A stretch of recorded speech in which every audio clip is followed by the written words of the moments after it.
want to inconvenience people. But you can send for it. Yeah. I want them to help me pass it. What do you have? There's a blue book there. You can pass it over. You need it. Yeah.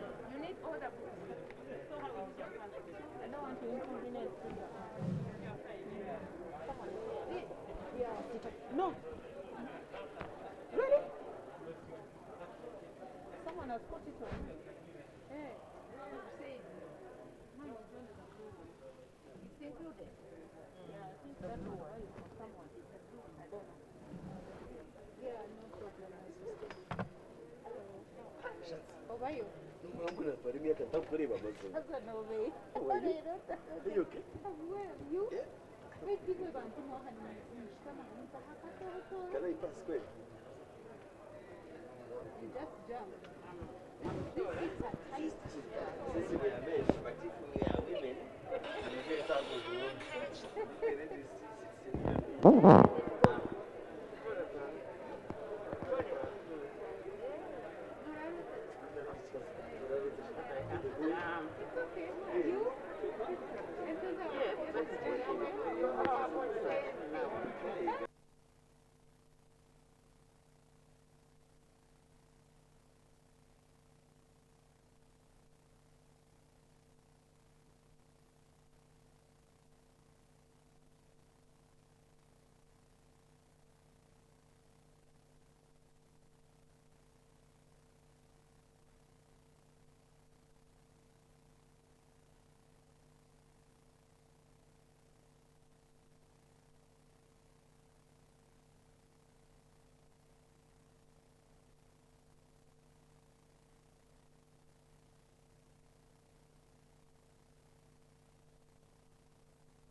Honourable members, Mr. Speaker.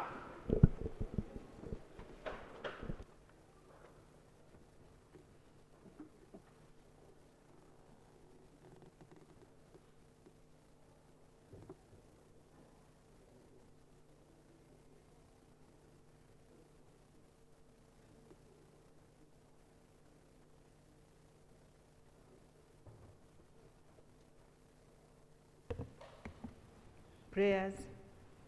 Almighty God, who in your infinite wisdom and providential goodness have appointed the office of leaders and parliaments for the welfare of society and the just government of humanity. We beseech you to look upon with the abundant favor the your servants, whom you have been pleased to call to the performance of such important trust in this land. Let your blessing descend upon them here assembled, and grant that they may, as in your presence, treat and consider all matters that shall come under the deliberation in so just and faithful a manner as to promote your own glory, and to advance the good of those whose interests you have committed to their charge. Amen. Amen.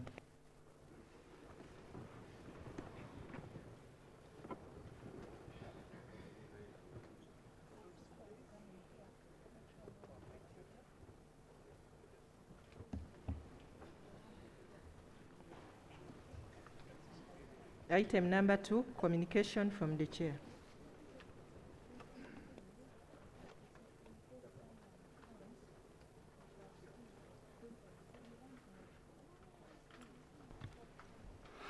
Honorable members, I welcome you to this sitting. This sitting comes after a short break, and I can see the impact of that break on your faces, so I am happy. I welcome you back from the brief recess, and I hope you had some rest and rejuvenated to execute your responsibilities appropriately.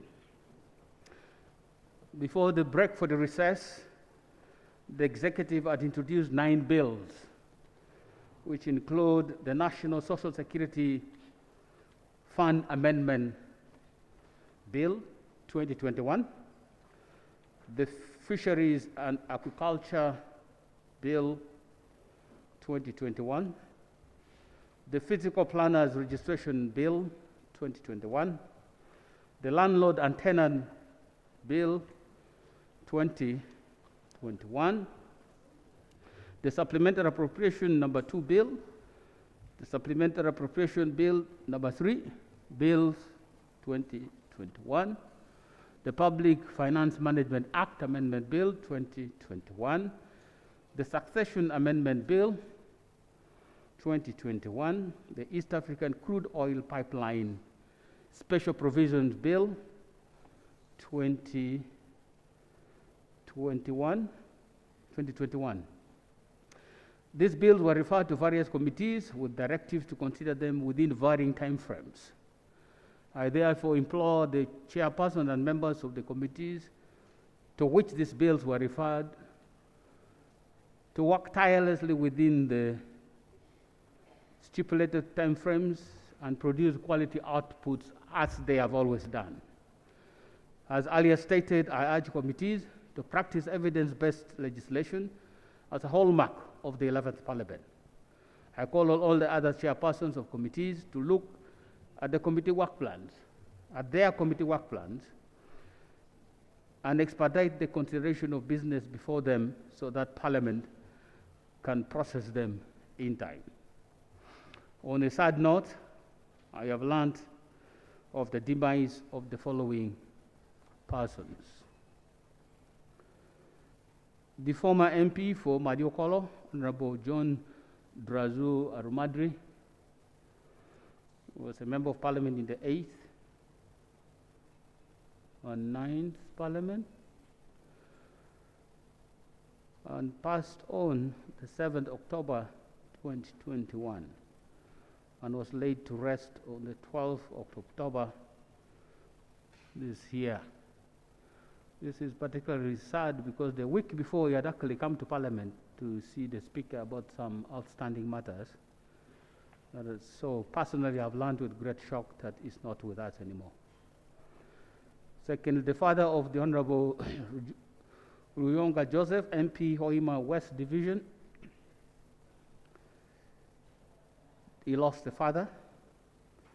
The disease was laid to rest on the 14th of October 2021. There's Dr. Peregrine Chibuka, a veteran educationist and former head teacher of Nambiliango College. His exemplary works are evident in the gigantic stature and that Nambiliango College enjoys in the education sector in Uganda. He has also gone to be with the Lord. And I've just learned now, as I was coming in, of the demise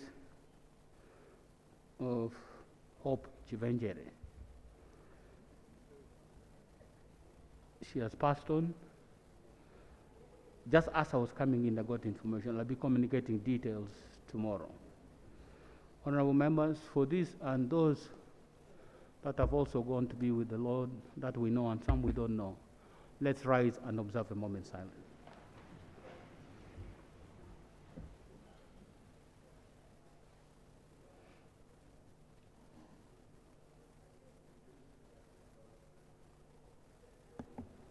May their souls rest in eternal peace.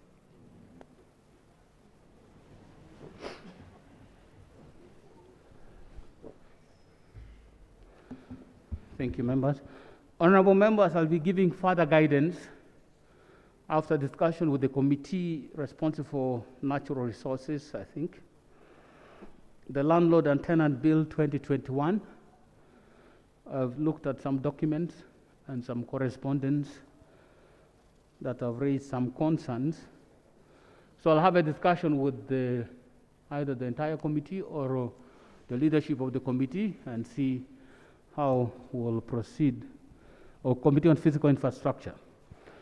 And then we see how to proceed with this matter in a more holistic way.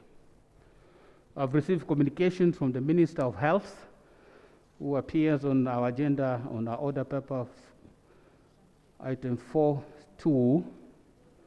There's an important statement. I have a copy. I'm sure you have all seen copies, but she wanted to present it herself. Today she's engaged with the president, so she will not be able to do. We're looking at possibilities of tomorrow. As soon as she's available, she'll be able. She wants to be able to discuss these matters with the members herself. I have some members who had some urgent matters to raise, and member for Napak district, member for Manjia, and member for, wait, please. I haven't finished my communication. I haven't finished my communication.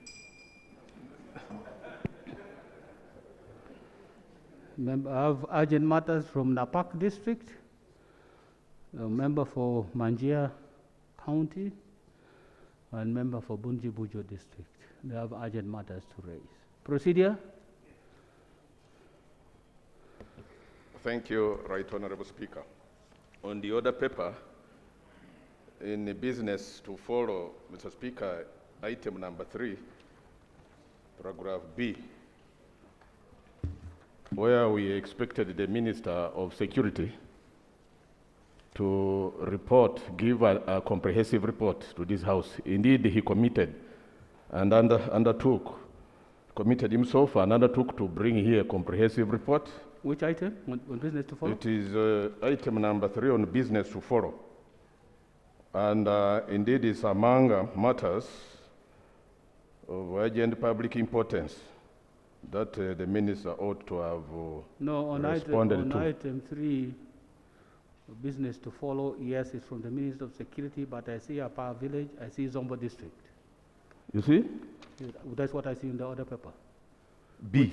Which B is Zombo District. Yes, Zombo.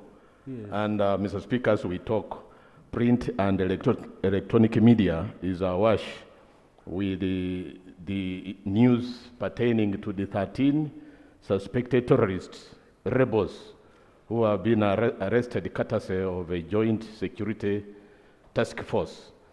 And among them, one is a pastor in quotes, the other one an engineer, but many from Zombo. We don't use backhand methods, backdoor methods, to bring matters of that nature, please. We start with you this afternoon. You didn't tell me you are going to deal with this matter. Please deal with the issue you wanted to raise. Proceed with the matter you wanted to raise initially. It's your time now. Okay. The matter I am raising.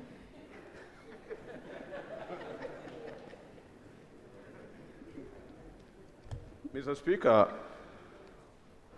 the matter I'm raising is of urgent public importance. It is now common knowledge that the disaster-prone district of Boda has had multiple landslides, actually about 17 in number, almost 3/4 of the sub-counties have had landslides. Luckily enough, we have not had any lives claimed by these landslides, but the Wananchi have lost a lot of property, crops, and livestock. And the Prime Minister came over the weekend, all right? I must salute her and made a commitment that this time around, it's not about responding with the food and non-food items, because indeed these are mere handouts and not sustainable, but that there has to be a resettlement taking us back to what the stakeholders had mooted, the urbanization strategy akin to the one of Ujija Ujamaa villages in Tanzania. And I pray that it is implemented expeditiously. Two, and most importantly, Mr. Speaker, the 2010 landslide claimed over 500 lives, and a number of our people were relocated to Kriandongo as the internally displaced persons. As we talk, they are under serious harassment by the purported owners of the land where they have been resettled. And I have documents here, one from Vaitera, GB, Materi, and the company advocates. They act for Bunyoro Kitara Repatriation Agency. These letters have been written by these advocates to the local leadership, LOC3, LOC2, LOC1, claiming that these people are illegal occupants on land that belongs to Bunyoro Kitara. But worst of it all is that 5 of the IDPs have been killed in cold blood. And we highly suspect it's because of these allegations of illegal being grabbers, land grabbers. The names of these, Mr. Speaker, are John Vunasambi, who was killed when he was in his farm cultivating, and the body was brought to Boda for burial. Then Nazeli John, who was also found shot dead with the arrows in his body on his farm. Then Nawi, who was attacked on his farm, but he ran for refuge into some hut. And then they followed him and burnt down the hut. It was set ablaze and he died in that hut. Then the 4th one is Wakova James. All the dates are of this year, 2021. This was just last month. But what has brought the climax of this matter is the death of Wataka Patrick. Wataka Patrick was killed on the farm as he was working with those who had the calm welding machetes. Even when the body was taken to Kriandongo police station, the body has disappeared mysteriously. It is actually 3 weeks since the body disappeared. And the tension is increasingly high among the people, the Baduda, who are IDPs in Kriandongo. My prayer, Mr. Speaker, that given that even the suspects who were arrested earlier were released under very unclear circumstances, and now that the body of Wataka Patrick has disappeared in the hands of police, the prayer is that this body, Right Honorable Speaker, should be availed to the people of Boda urgently, expeditiously, to accord him a decent burial. Secondly, if OPM or government has failed to secure land titles, to give these people security of tenure, let them be relocated, taken back to Bududa alive. We wouldn't want to see people being brought back dead. We are tired and worn out of seeing our people being killed in cold blood. One was even shot by a trigger-happy police officer. And nothing has been done, Mr. Speaker. Suspects are arrested, and following They are released under unclear circumstances and they come bragging around on the people. They say, what will you do?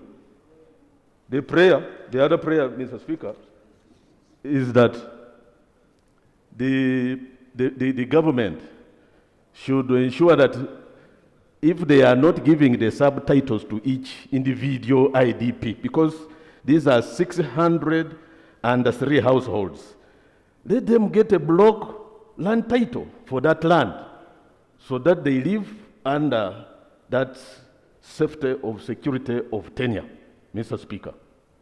Short of that, I have no other prayer other than praying that, Mr. Speaker, you use your good office to prevail over government to ensure that our people are brought back safe and sound. Thank you very much. That one will not need my authority. It's just you to say that you want them back, and they'll consider it. So I cannot direct from take them back. No, you do it. Yes, can I hear from the government on these two issues?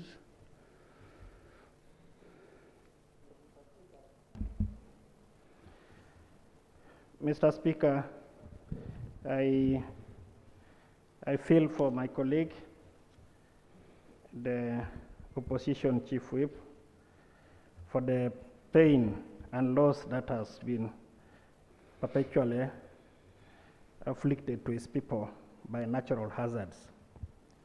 However, this morning, Mr. Speaker and honorable members, the Prime Minister, having visited Boda recently and also having visited other parts of the country which are affected by flooding and landslides, caused an interministerial meeting. And in that interministerial meeting, it has been agreed that tomorrow our technical people sit down and come up with a memorandum that will present to Cabinet in the next few days, a costed one.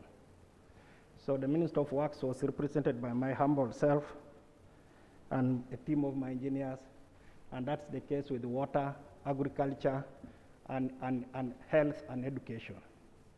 I am sure after this, we may not completely stamp out disasters, but what I'm certain about is that we are coming up with unacceptable intervention, a middle position that government and the people of Boda, for example, have suggested, so that we can see how, for us in Works, we can handle the infrastructure while the other departments of government also do theirs. I thank you. And the second aspect of? On the one of Kiriadongo, first of all, I just wanted to correct my colleague.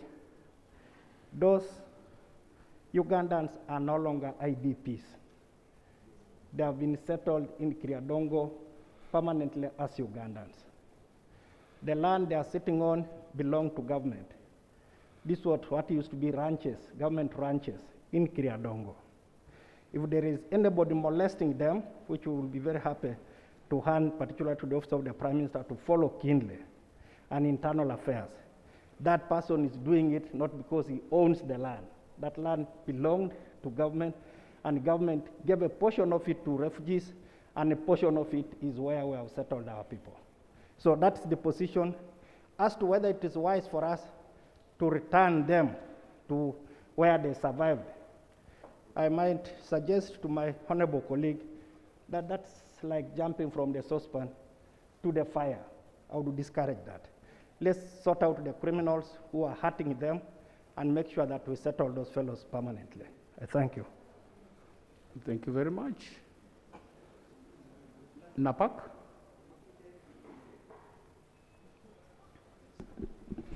Right Honorable Speaker, and thank you for giving me the opportunity to speak. I rise to raise an urgent matter on flooding in parts of Napak. In the week to 18th of September, there was heavy downpour in many parts of Karamoja. And so because Napak is a lowland, all the water was there. And then it swept off many fields, and it swept off, it soaked crops, the harvested crops that had been, the produce that had been harvested. I reported the matter to the minister, and she said, let the DDMC write a report. The DDMC wrote a report, which was submitted to the minister and to OPM a week later. I wrote another letter on the 28th of September. Right Honorable Speaker, to date, there has been no response. This area is the main food basket for the people of Napak. 46,000 people live there. Because of the water level that kept high, the roads got cut off. They cannot even access the nearest health facility. Not even a Boda can cross. Now, the food that had been harvested earlier cannot be transported to the nearest town. It is getting soaked. And there is no response for a complete month. That's the reason I raise it here. I pray that you use your authority so that the relevant ministries can take action to rescue the people of those parishes of Oblin, Harengepua, and Achukudu that are waiting. Now, Right Honorable Speaker, what hurts me most as a leader from Napak is the way in which we respond selectively. When an issue is raised, it does not get responded for a full month. The one for Bududa happened just yesterday, and it got the required response. That's what hurts me, but also it hurts the people of Napak. I need some answers to take to them now. From you, Right Honorable Speaker.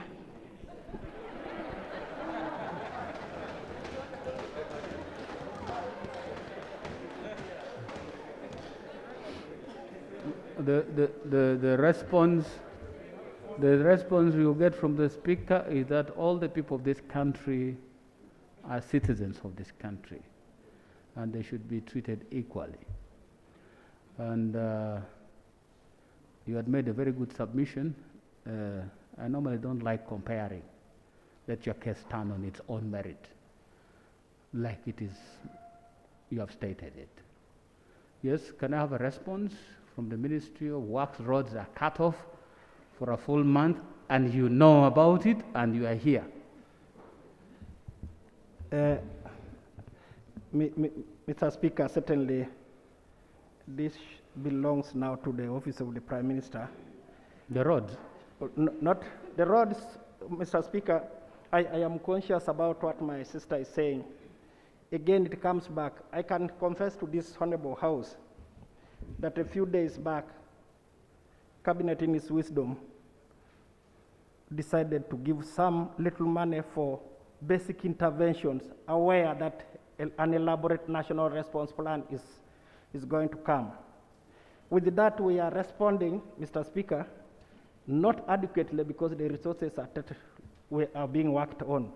I want to assure my sister that those areas particularly which need works, we will direct the nearby stations to ensure that at least they are kept navigable. We may not be able to make a very firm road right now, given the fact that many places are inundated, but at least we can endeavor to make it passable as we plan for a very detailed and elaborate intervention.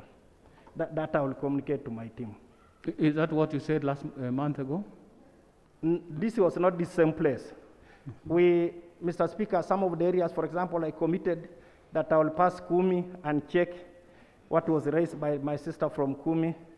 I am happy to report to this House that I did go there, and Honorable Kasai, the Member of Parliament in that area, can testify that work is now ongoing.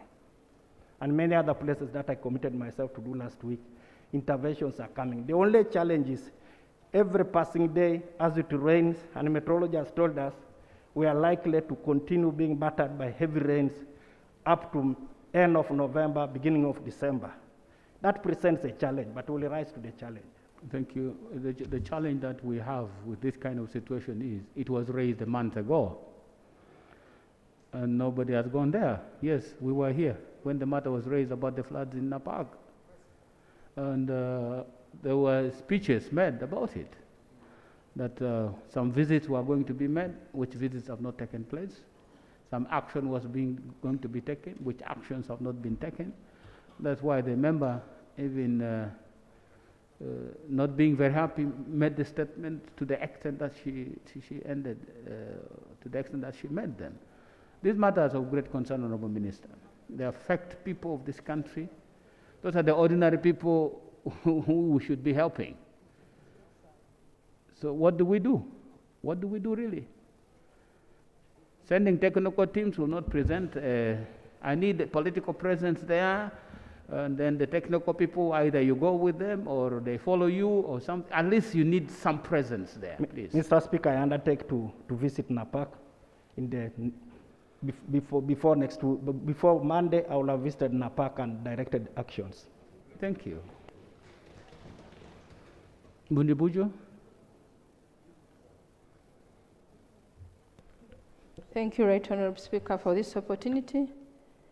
My name is Bevona Josephine, woman in Pibundibujo. Right Honorable Speaker, I raise on a matter of national importance about a disaster which was caused by heavy rains last Thursday on 14th at around 2 p.m.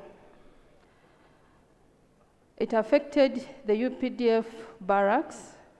All the manyatas were washed away. It destroyed 5 homes. It destroyed 3 market shelters for Busunga Town Council. And all the shelters fell down. As I speak now, the market vendors don't have any place to operate from. They are all scattered all over the town. My prayer is the Minister for Disaster should intervene. If necessary, go there and visit. Busunga Town Council, the other year lost a UPDF soldier when the River Lamia over-flooded. So it's an area which is prone to the disasters caused by the heavy rains. And then when the minister was responding about the roads, Bundibujo still has a lot of issues. We were promised that they are going to repair the bridges which were washed away by the last disaster which happened in Buda, Kasese at the same time when the Klembe hospital was also affected. Up to now, Right Honorable Speaker, nothing has been done. The bridges are not repaired yet, and the roads are still in a bad state. My prayer is about the small fund the minister is talking about and the small interventions they are going to put in place in other areas. Bundibujo should also be considered because we have never got any response since then. I thank you.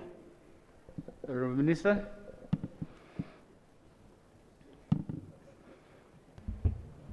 Looks like you have moved with everything to works. Disaster, preparedness, and works. Now you double for both.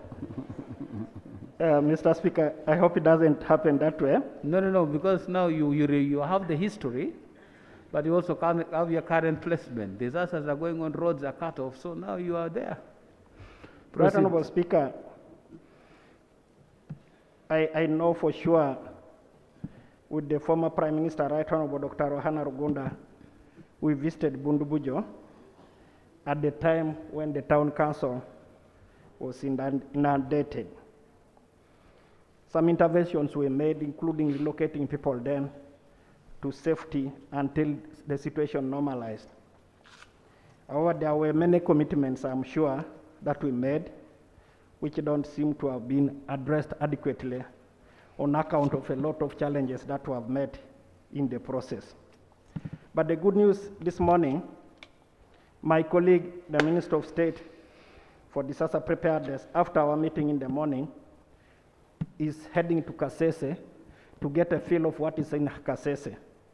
What I want to commit now is to indicate to her that she assesses the entire Rwenzori zone. She can be in Kasese and move to Bundibujo, so that next week when we meet after the technical teams, she will have had a first-hand understanding of what is going on. She's headed for Kasese because she has some programs there.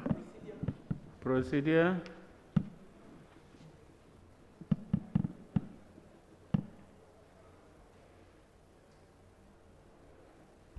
Thank you very much, Right Honourable Speaker and the Honourable Minister.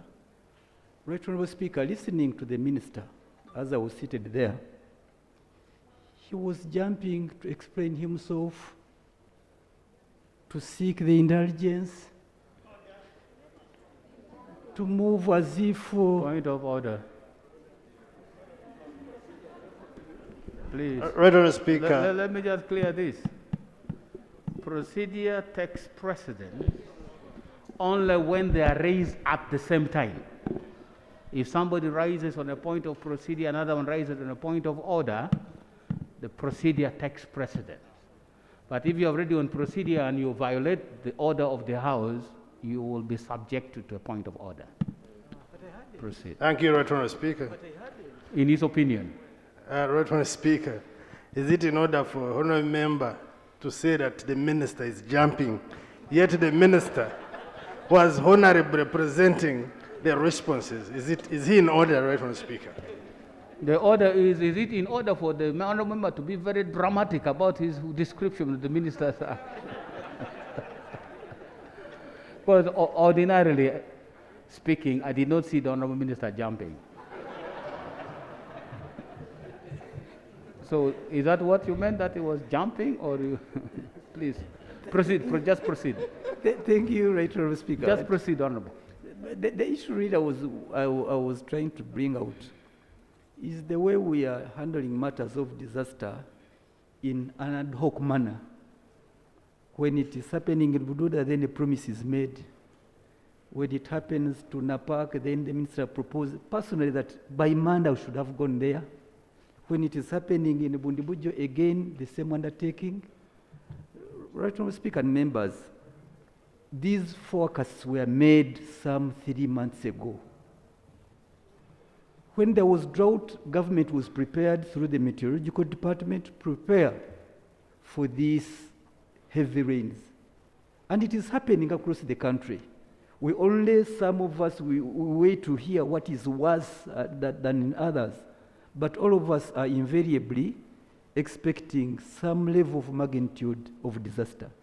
So the procedure was raising, Right Honourable Speaker. Are we procedure right for the minister to single-handedly promise to talk to the minister in charge of the docket? He was trying to run away, but you pressed him further to come on the issue of works. As if, as a country, do we have any comprehensive disaster management policy?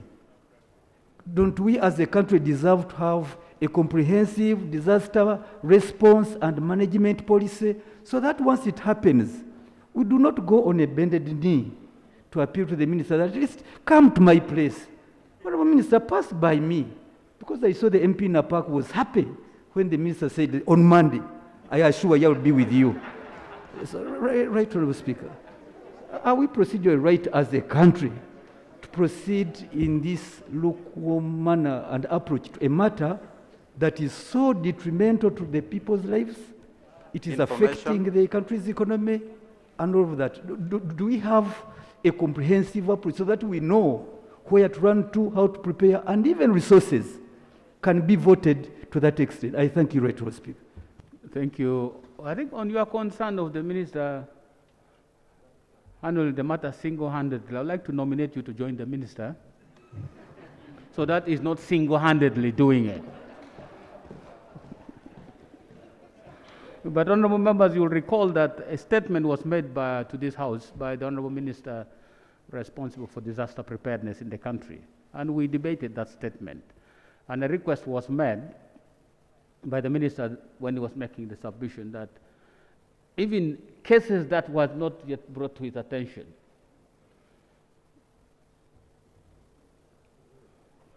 may I welcome the general who has not been here for a while?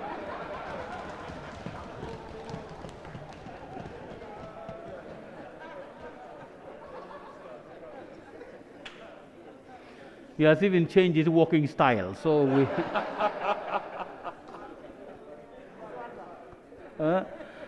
in the past, he used to walk a certain way. Now he's, with a swag. So we welcome you, Right Honourable. Some of us know where you have been, so we thank you for being in this shape and back. We thank God for you being here.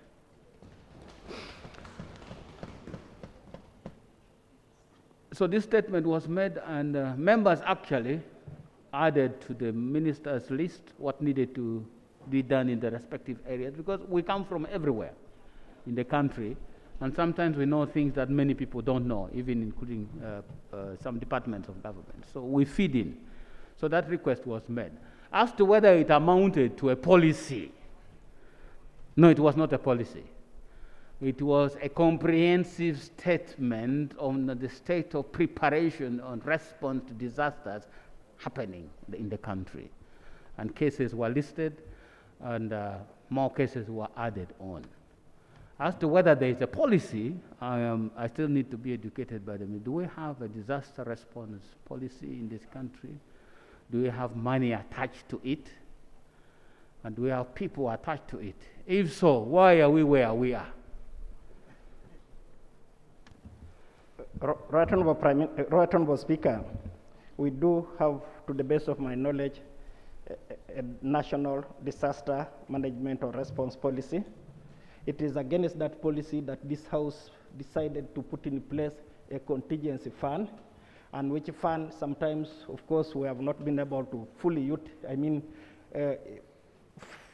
finance, to the extent that each time there is a crisis like it is now, the purpose of this interministerial discussion tomorrow, and it is to come up with a national response plan for the whole country, given the fact that meteorology has guided us on what is going to happen for the next so many days.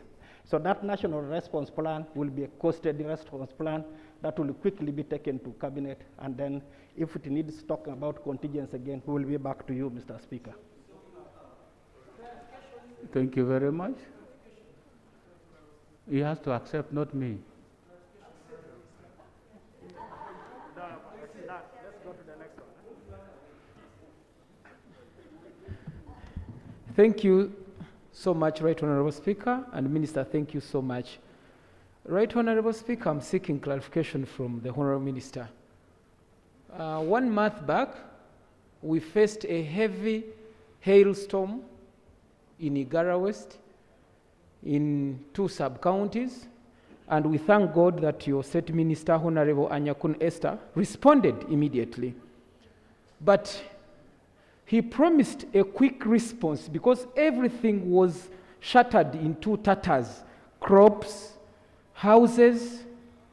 But now, 1 month across the road, Honorable Minister, the first week when we inquired, we were told that they had taken food to UNBS for testing. Now, after 3 weeks, we are told that you've not yet gotten some vehicles to ferry food from here in Kampala to Bushenyi. So, Right Honourable Minister, the clarification I'm seeking, do you want to bring some aid when our people are dead and you are planning to bring condolences? Right Honourable Minister, why can't you intervene? We've been with you in the previous parliament, but Right Honourable Speaker, sorry to say, Honourable Minister Chwer is very good giving mayor speeches than actions. Thank you so much. I think we, Honourable Minister, please.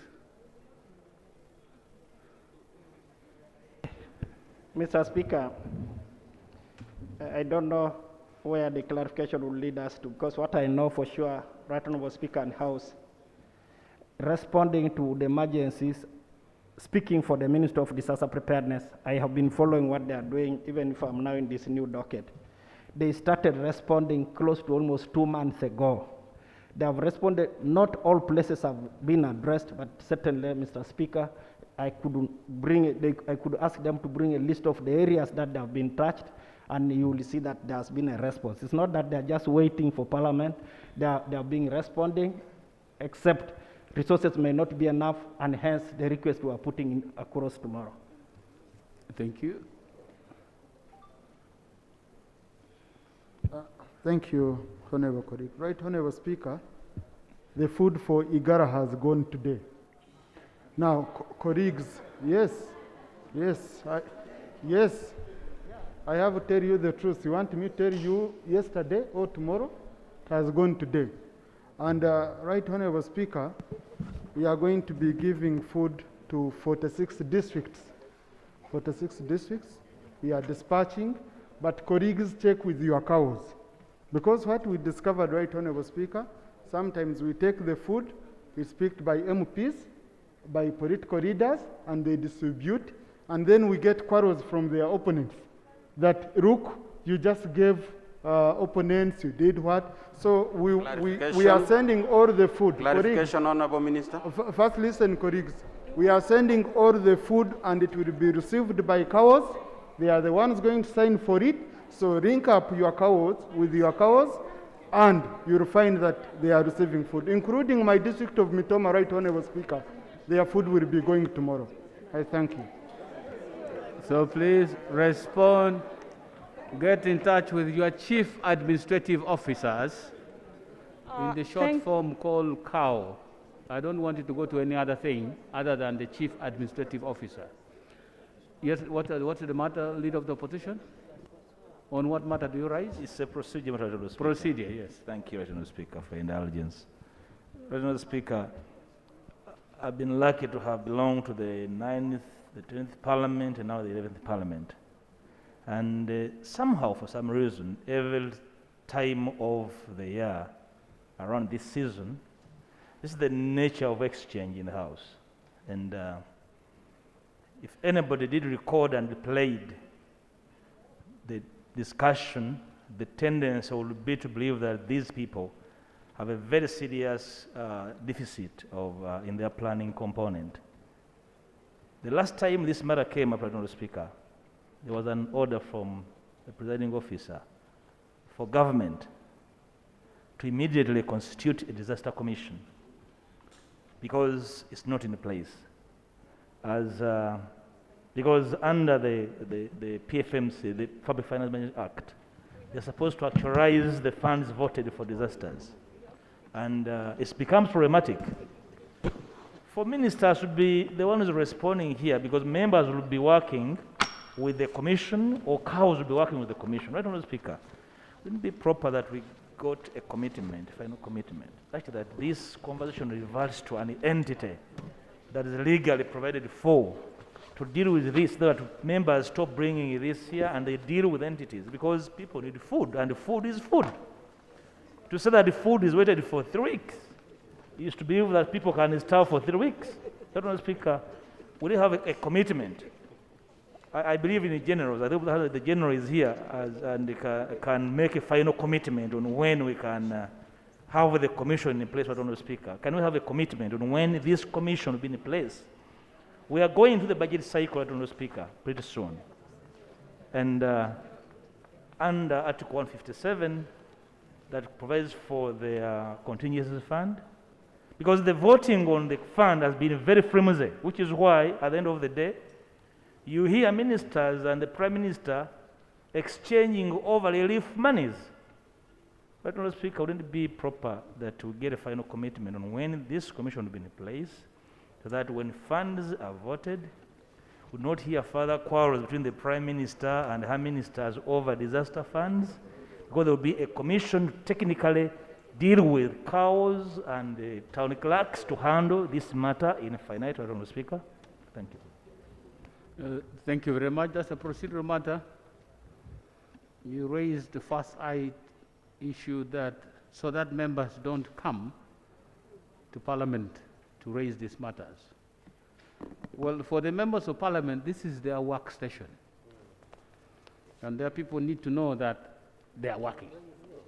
So I would be reluctant to say they should not come here with those issues. I'm sure next time you have issues, you would prefer to come here also, so that. So let's leave that there. Let's deal with the issue of the commission separately.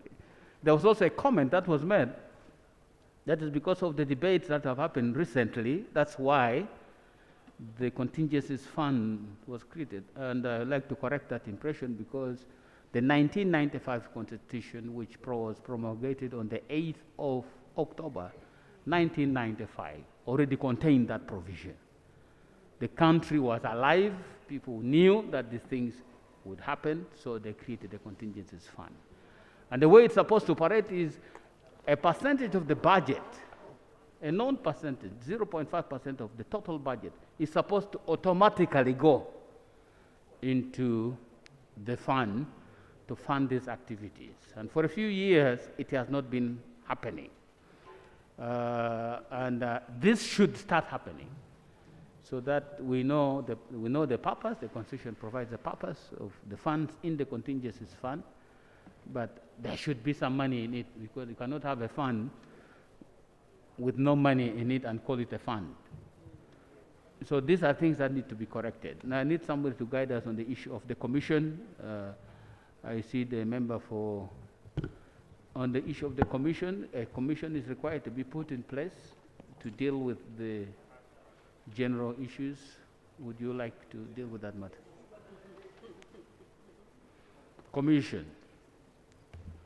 Right Honorable Speaker, the Speaker 2 weeks ago guided on that matter that the executive should ensure it is in place within 3 months. We presented this to government, and we are working on that. We are working on that, and we shall be coming updating the House. But the Speaker already guided 2 weeks ago on that same matter. So you are coming back with a report, or you are constituting a commission? Right Honorable Speaker, these are matters with implication on very many aspects of how government works.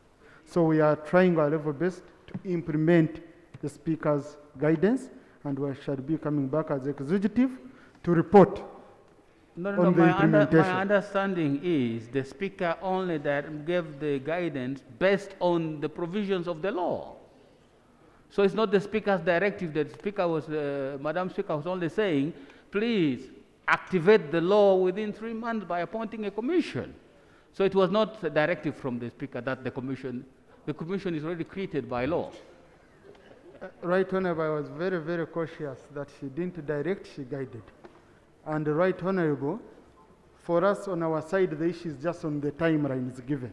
That's why we have to go and we see how easy it is or how possible it is to implement in 3 months. And we shall be coming back and reporting within that period on whether we have already finished implementing or we ask for more time to implement. Thank you, Right Honorable. But we are looking at that timeline given by the Speaker to ensure that we implement.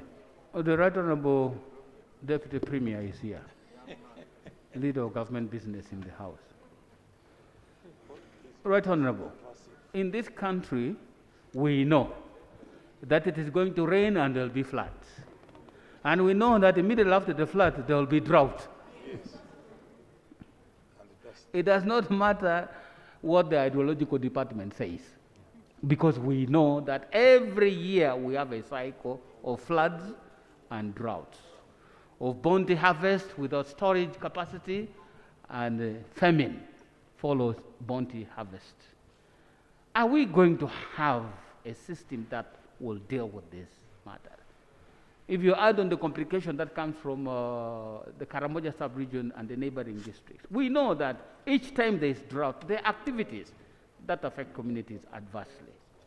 So are we going to live with this thing positively, or are we going to find solutions that give some closure to these matters, Honorable Minister? Right Honorable Prime Minister this time is here in person. Please don't raise any point of order. You cannot order general.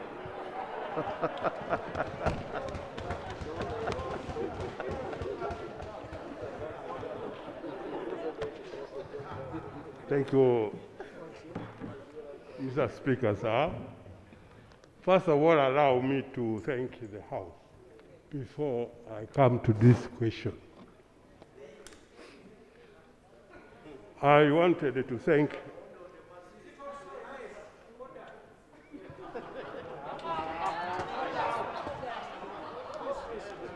Proceed, General. But Mr. Speaker, sir, I wanted to thank the House for their prayers anyway. I hope those who prayed or those who don't pray, since I wouldn't know. But I'll say, collectively, I want to thank you for your prayers. Indeed, that's why you have seen me back among you. I went with a bad shape, but believe I can convince you that I'm still ticking. Even if I am supporting myself with a stick, that doesn't mean I'm sick, actually. That shows the age. People of my type, of this age, should have. This one also, fisherman. People of my age must use this stick. And this stick has many purposes. Should do. Now, maybe you would like to.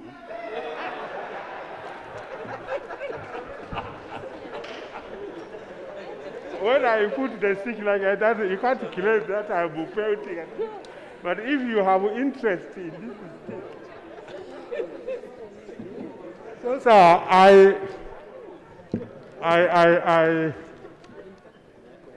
I'm happy and I'm pleased that prayers of my colleagues has been heard by God and brought me back among you. Thank you very much.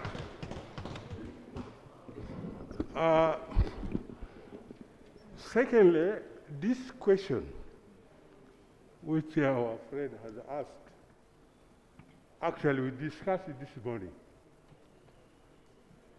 with many ministers who are disaster clients. People, when there is disaster, then their ministries are affected. But here we only know one ministry of disaster. But you can see disaster in terms of floods.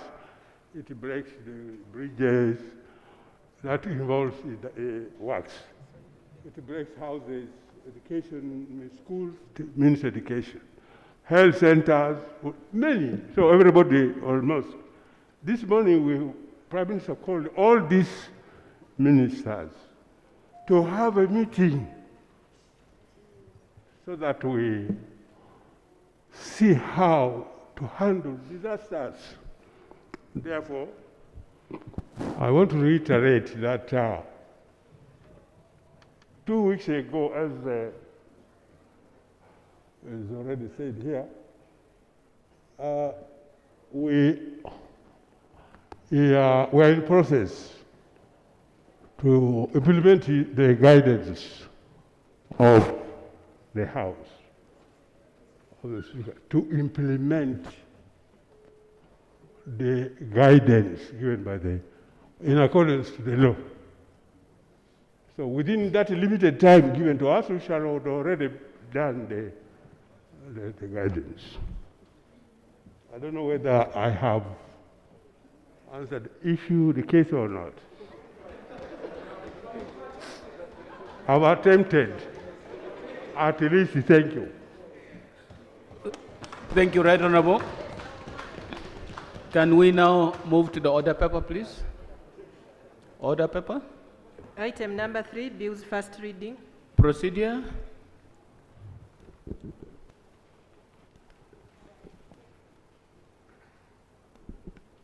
Thank you, Right Honorable Speaker. The procedure was from this side. The procedural matter.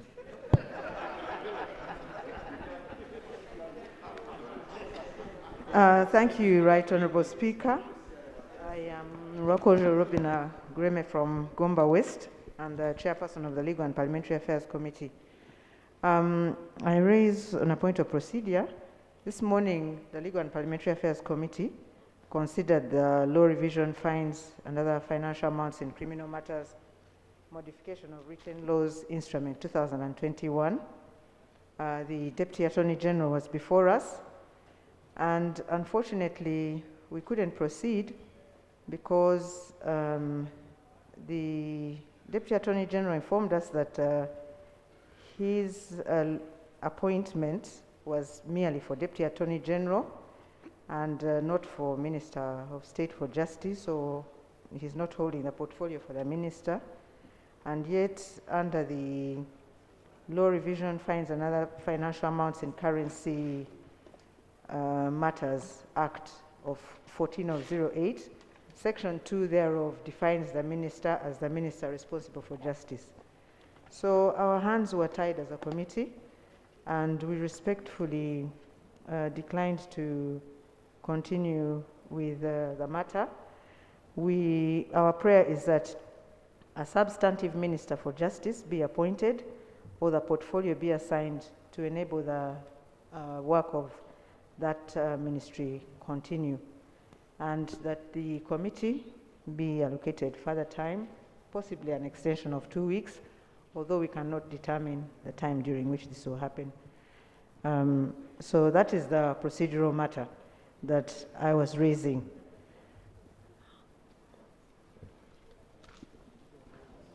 I'm actually taken aback. Do we want a particular person, or do we want the resource from a person who can give us the information that we need as a committee to take decisions? I don't know who invited the Deputy Attorney General, but the person who either invited him or sent him knew he could manage the concerns of the committee in all aspects, touching on what the proposal outlined in the bill. So I am honestly a bit taken aback that we are even beginning to now say, first appoint a minister before we proceed with these matters, because there's no minister in charge of this particular bill. I'm really quite not sure. I'm not quite sure about whether we would be proceeding properly if we start doing things this way. Whatever the sector sent, the person sent to you is presumed to have the knowledge to assist the committee come to the conclusion it needs to come to.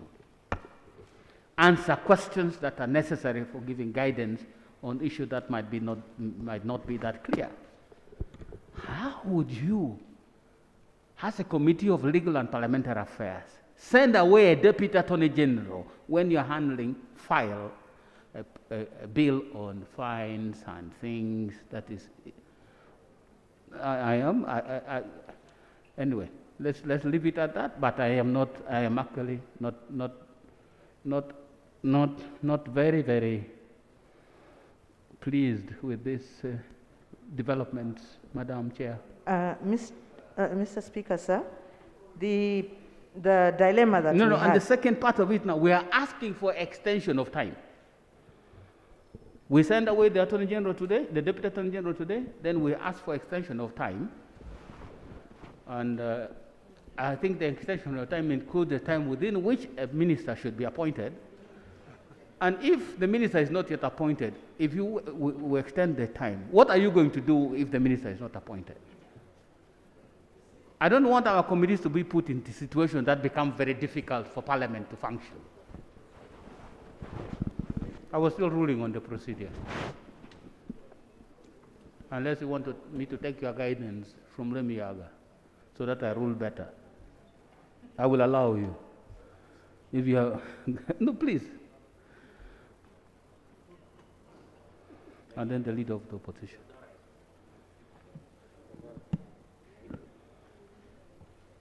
Thank you very much, Right Honourable Speaker and members.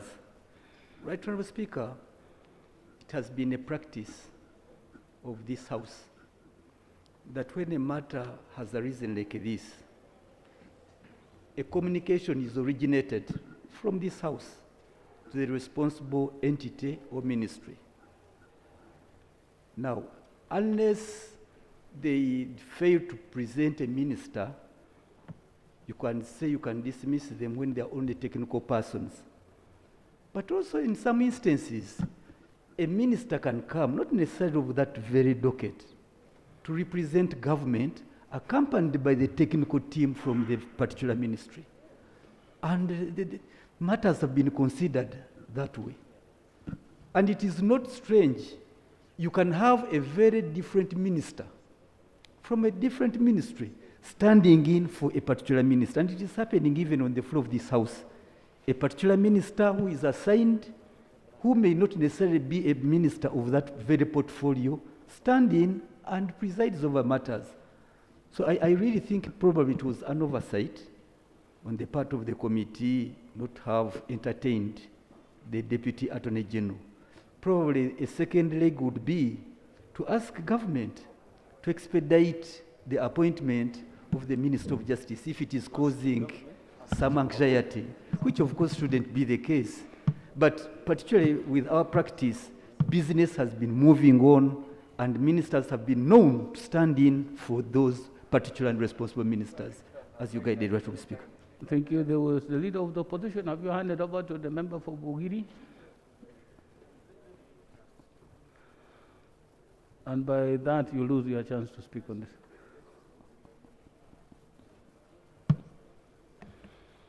Thank you very much, Right Honourable Speaker.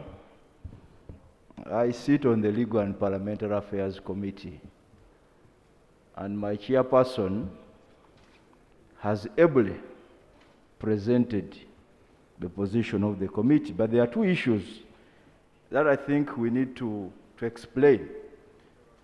Number one, Right Honourable Speaker, when you look at the office of the Minister for Justice and Constitutional Affairs, it has many implications on our laws.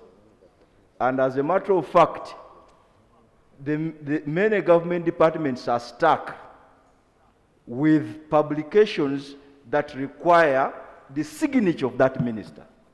Because the statutes are very clear. They require.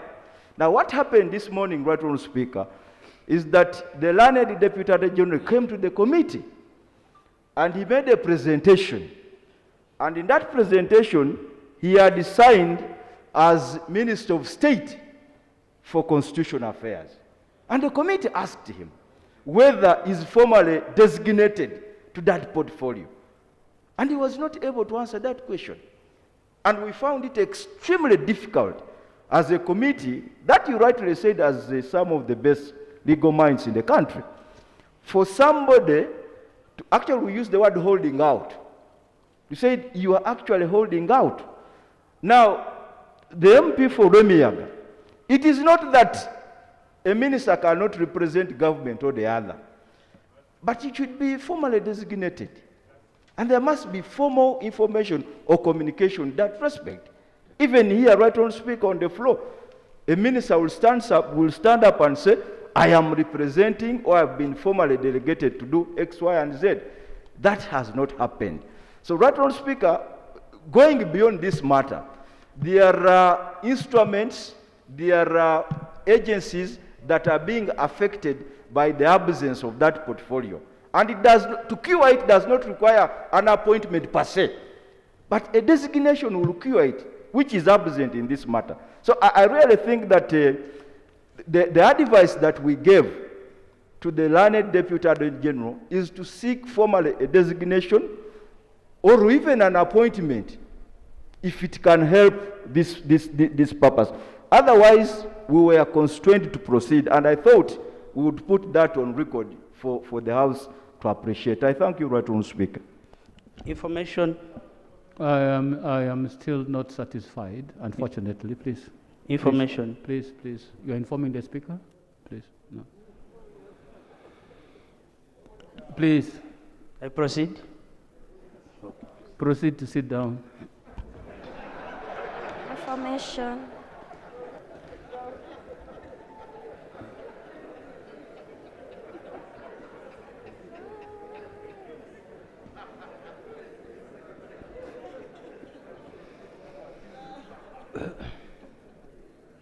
Honourable members, it is to the benefit of the House to get information from whatever source. The person you were speaking to was the Deputy Attorney General, and you know him. Sometimes it's not necessary to block proceedings of committees of Parliament on this kind of ground. Sometimes you cause a waiver. Say, okay, Probably the technical people signed it, this please. Just hold your probably the technical people who signed the document just put it there without knowledge. Some of these things you are supposed to ignore them because they really present no validity in the process of handling these matters. What you need is the information, not the person who has signed the document. In the case of a presentation on a bill, I don't even know whether there's a Minister of Justice. I don't even know whether there's Deputy Minister of Justice. It's not a concern to me. Is there a government? Is it represented in all sectors? Are we functioning? Are we being supported as Parliament in doing our work as the arm of government of the... Now to begin interrogating, by the way, who is this one who is coming? We are going to start asking for the instrument of appointment of the ministers to verify that actually what the minister is doing now has the details contained in the appointment letters, please, in the instruments of appointment, please. I am urging you, Honorable Member, and that includes the Honorable Nwagaba Wilfred, that we need to sometimes look for the bigger purpose and serve it than create unnecessary roadblocks in the way of this Parliament getting access and proceeding within the timelines. Because now we are losing time. No, I don't need any further explanation. Please, let's just sort out these things. They have had what they have had. They'll let them deal with it. But of course, you have asked for extension of time. Do members agree that they extend time? I put the question extension of time because they were not able to proceed because the minister that came was the wrong one. No, please, let's get serious, honorable members. No. We're not going to entertain this. Please, no, I'm serious on this, please. Because now we're going to lose 2 weeks, 3 weeks waiting for a minister, and if the minister is not appointed, you'll come back here, we need an extension of time. And if you again now decide to examine it with the same minister, how will you look?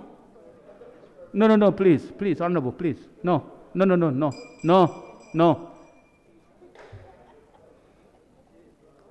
let's get serious.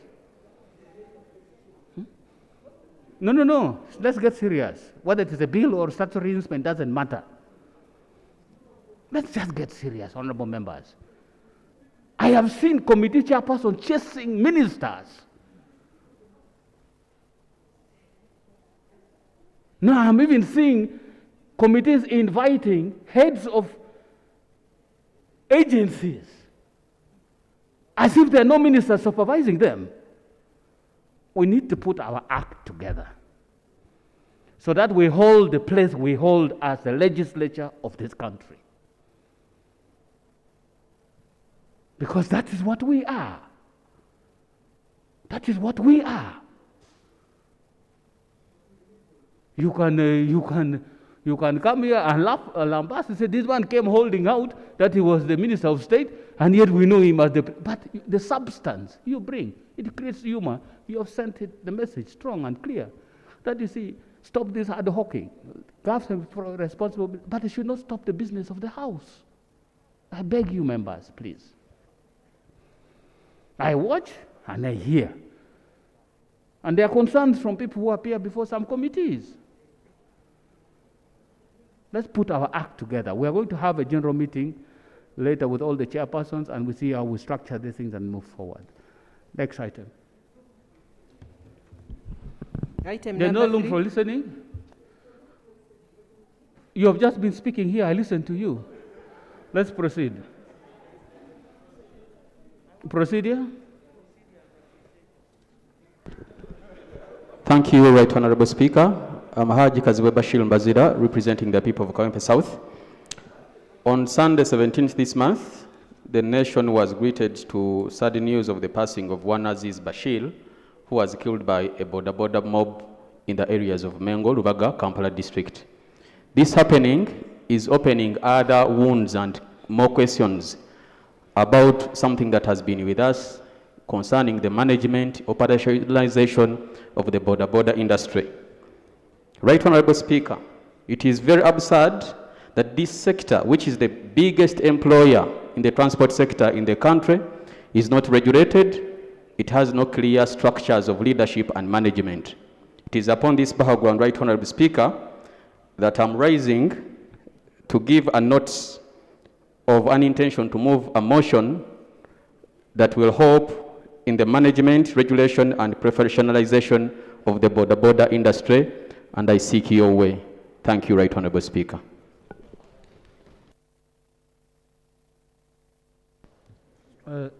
Thank you very much. Besides having item 4.6 on the order paper, I think we all watch some of you watch what happened to some person who had a small accident and then tried to chase the person that caused the accident, who happened to be on the border. And then in the process, he knocked another border, and unfortunately got killed by the people who came there. I think that's the concern of the member, that this particular incident is not isolated. It's not an isolated case. It is happening. So I don't know how to.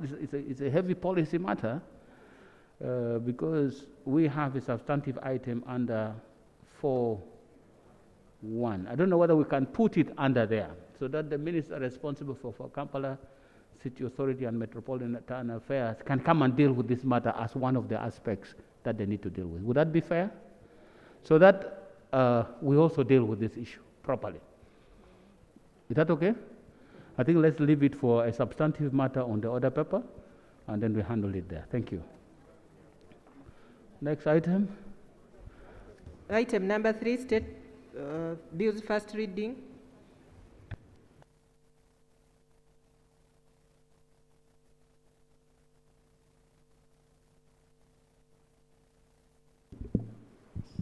Right Honorable Speaker, I beg to move that the bill entitled the Income Tax Amendment Bill Number 2, 2021 be read for the first time.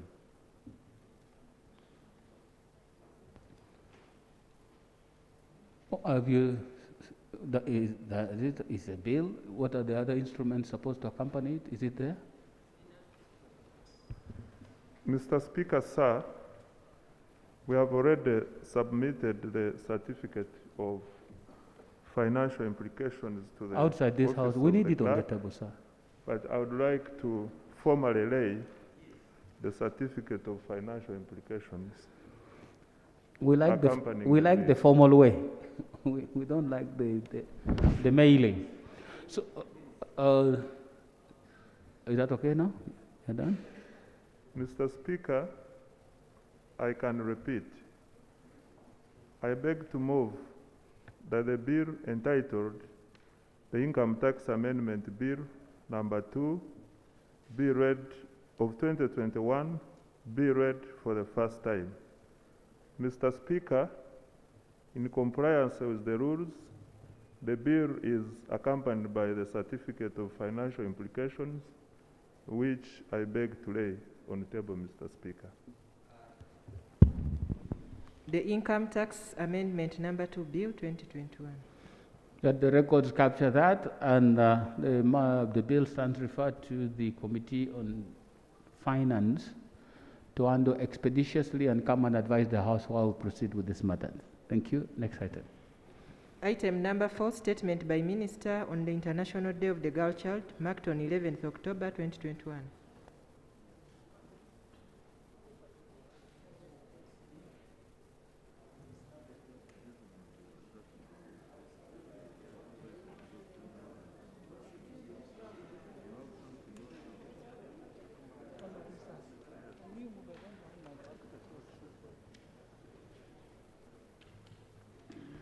Yes, Honorable Minister.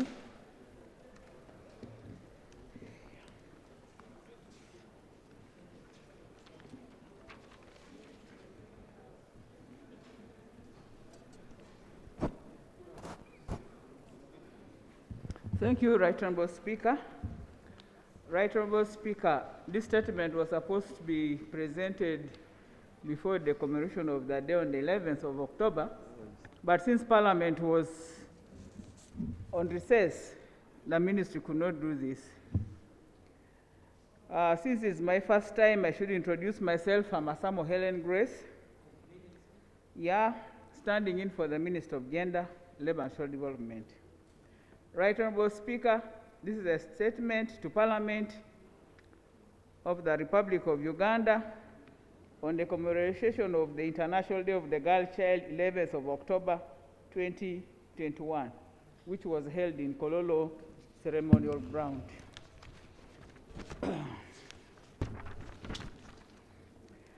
Right Honourable Speaker,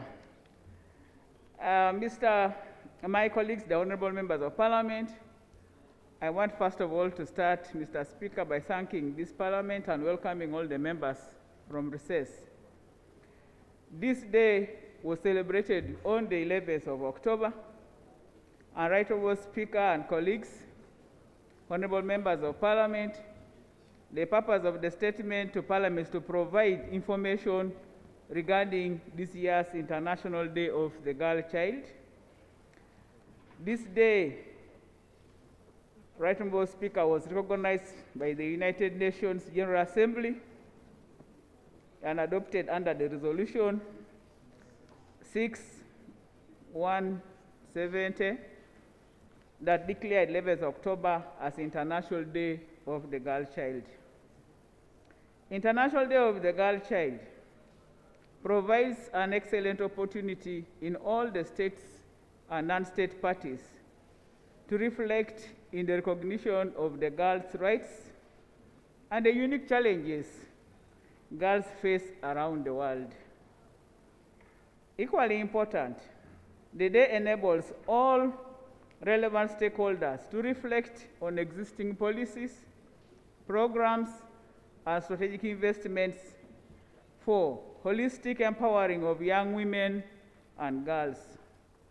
Right Honourable Speaker and honourable members, the theme for this year's International Day of the Girl Child was Digital Generation, Our Generation.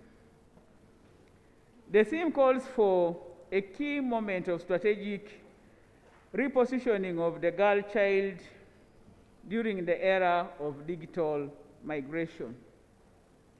The International Day of the Girl Child is indeed a moment for engagement, an opportunity to hear the voice of the new generation of girls and gender advocates. It's a chance to unite towards hold collective solutions and enhance girls and young women to fully participate in the digital revolution. The quality of our girls in Uganda will, in a way, be dependent upon the readiness to embrace technology, innovation, and intervention. Honourable members, we must all start to ensure inclusive and equitable quality transfer of skills in a digitized global environment to the girls and the young women, inclusive, since accessibility and global technology transfer is critical in achieving the Sustainable Development Goals and in this country to move to a middle-income country. Mr. Speaker, sir, and honorable members, due to COVID-19 pandemic and the need to keep within the COVID-19 SOPs, this activity was held in the Kololo ceremonial ground, and it just had a few members. We had Honorable Janet Kataha Museveni as our guest of honor, and she presided over the function very well, Right Honorable Speaker. Before the D-Day, we also had activities that were held, and this included meetings, roundtable discussions, TV and radio talk shows, and social media interactions on the issues of the girl child. Right Honorable Speaker, in conclusion, I want to, on behalf of the ministry, to thank all the government partners for the success of this day. I say all this for God and my country. Thank you, Right Honorable Speaker. Thank you very much, Honorable Minister. This is a statement for information on an event which has passed. And many of you are invited. I hope many of you attended. It was at Kololo. If there are short comments, we can do that. It's not a typical ministerial statement that requires debate. Mr. Speaker.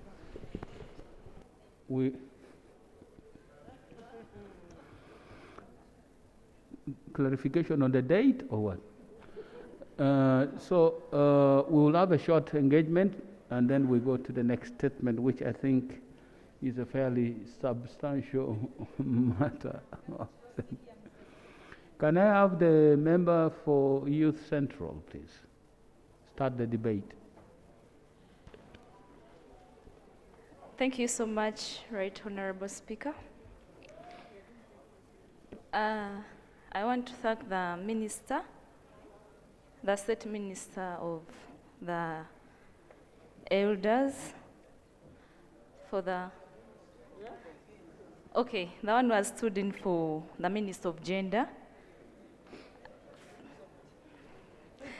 for the presentation she has made about the celebration of the International Day of the Girl Child. Right Honorable Speaker and Honorable Members, allow me to comment on the status of the girl child, not only in Central Region for the young people I represent, but also the status for the entire Uganda.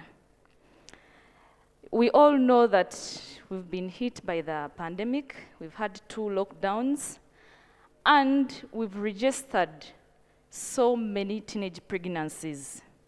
I've not heard the minister address that. Yes, I appreciate about the digitalization of the girl child and the young women, young mothers. But, Right Honorable Speaker, we have a very big challenge. Children are raising children. It is too saddening that in my district, Luwero, they registered 1,500 teenage pregnancies in one referral hospital, that is Luwero Referral Hospital. And there are so many cases that are not registered yet. And I want to call upon the Ministry of Gender to do something. We even fear to face these young mothers because whenever they see us as their representatives, they cry out to us, they contact us almost every day, they need help, they do not have beddings, they do not have shelter, they do not have even simple necessities like soap. They are lacking so many things, even sanitary towels, yet I hear condoms are given for free. So let us do something. Right Honorable Speaker, through you, we need help as young girls, as young mothers. We need to sensitize this group because they are really affected and they are going through a lot. I thank you. Thank you very much. Yes, Honorable.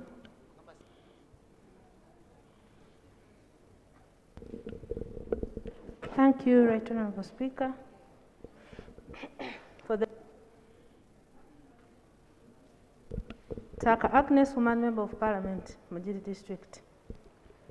Right Honorable, I would like to thank the Minister for the statement and for marking the day of the girl child. But Right Honorable, I'm contemplating on the theme that our country chose on that day in the wake of the pregnancies of children in the country with the challenge of COVID. And we chose digital generation, our generation. Right Honorable Speaker, as a country, Uganda, at this time in point, I don't think this was the best for us to reflect on as a country.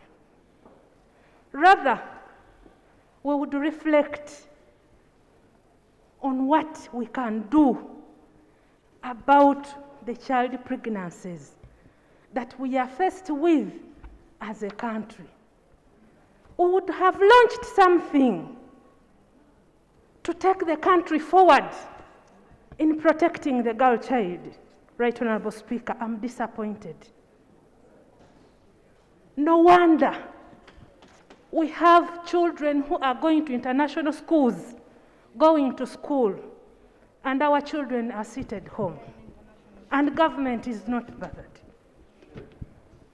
Right Honorable Speaker, as Parliament, as leaders, I think we need to come up and look at the pain of the least Ugandan in this country. And we think for them, and we get solutions to the challenges that they face. I beg to submit, Right Honorable Speaker. Thank you very much. Igara? Motion.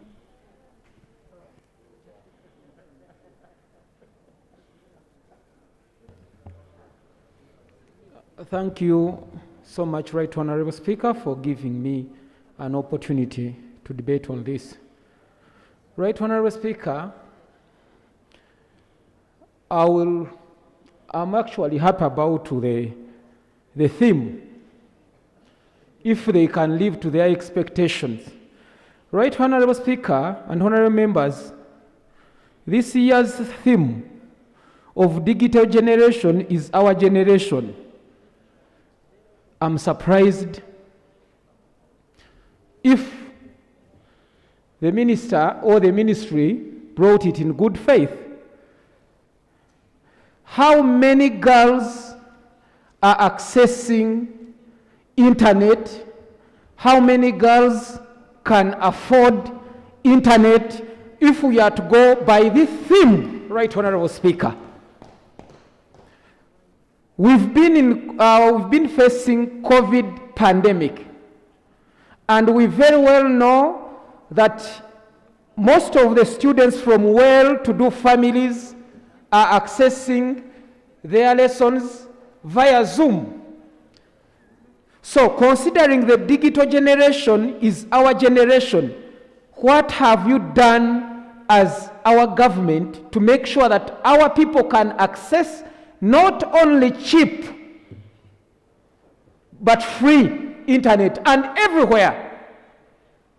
So, Right Honorable Speaker, I'm so surprised by the theme. It's good you decided to choose this theme, but I think it was globally. It was a global theme. But as Ugandan government, did you also go to Korolo, sit and celebrate, and you knew that your theme was going to be achieved? Do you see it being realistic? Thank you, Right Honorable Speaker. But I pledge, we need to make sure that our girls can access free internet anytime. Not only to say that when they are around Kampala at certain places, there are some hot spots, and we say we can access. Lastly, Right Honorable Speaker, children or girls from well-to-do families, for them, right now they've not missed classes. Children from who are studying in international schools, they've been promoted yearly after yearly. But our children down are seated and they are getting pregnant, and the minister is...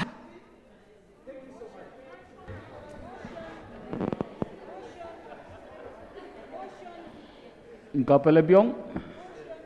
Is that Kapelebyong?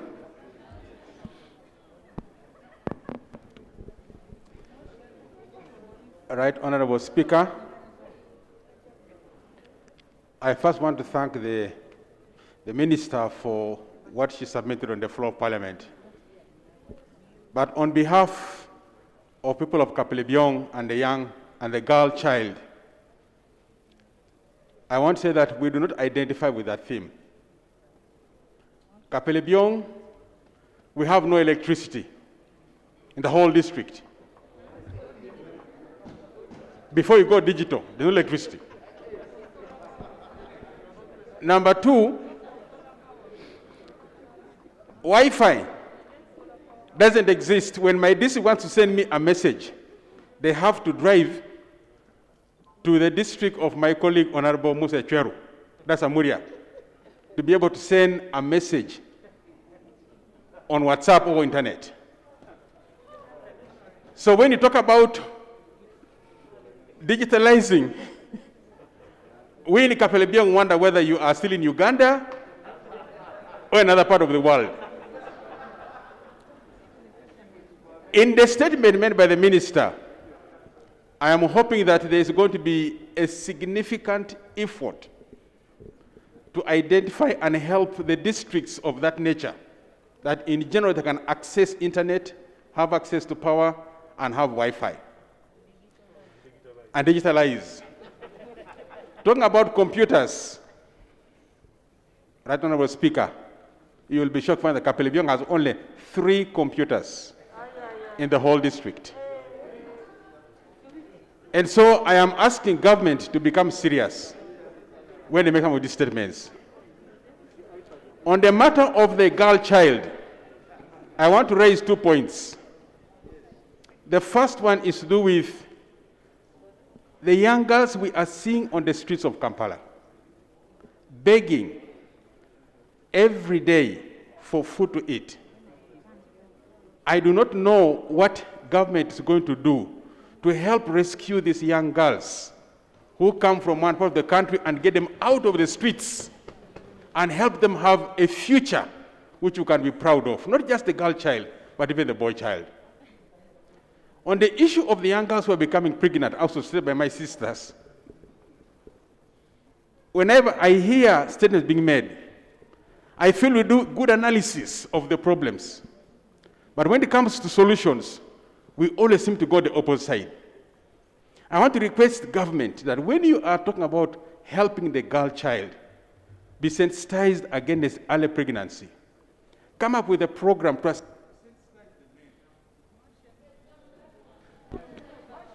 Can I finish, your Right Honourable Speaker? Just an important point. With a program to sensitize the men so that they also can take responsibility you would like to of conclude? preventing. Yes. Okay, please conclude. Thank you. In conclusion, government, if you could come up with a plan to address the issue of the pregnancy in the young girls, both between the men and the girl child, to help us deal with this problem in a comprehensive manner. Thank you, Honourable Speaker. I hear a cry for motion. Can I listen to the motion? Thank you, Right Honourable Speaker. Right Honourable Speaker, the Honourable Minister did indicate that this day already passed.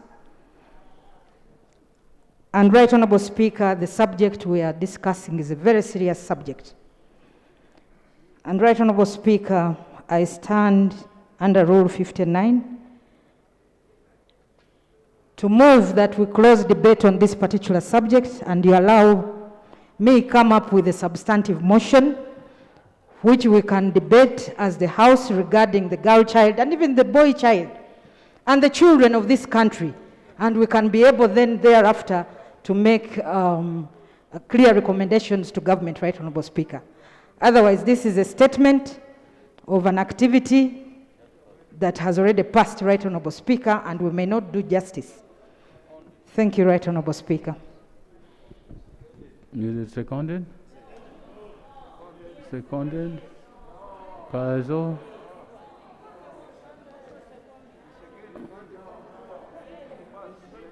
Rakai. Honourable members, let me explain something. This House never debates in vain. It's a complete waste of parliamentary time. If we debate without decision, we would have used the time improperly. The housing of this very small information paper about a date that has passed, but touching on a crucial subject, cannot be the proper vehicle for carrying this debate. It cannot. Because what do you do with it? What do you, in the end, when you are done with the debate, what do? You go home. We don't want to go home without taking decisions on important matters of this nature.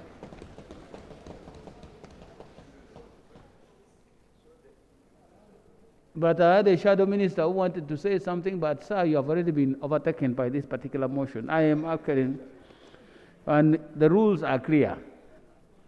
When a motion for closure has been proposed, the speaker should not even spend a minute. I have been spending minutes, and proceed to put the question. And the purpose of this is for us to have a more comprehensive engagement on discussing a motion. And the minister now will come in a different way with more data, more. But please don't lose sight of the digital generation, our generation should. Because that seems to be the crux of the debate. Honourable members, I put the motion for closure, that the question, that the debate on this matter be closed. I put the question. Will those in favor say to the contrary? Nay. The ayes have it. Thank you. Next item.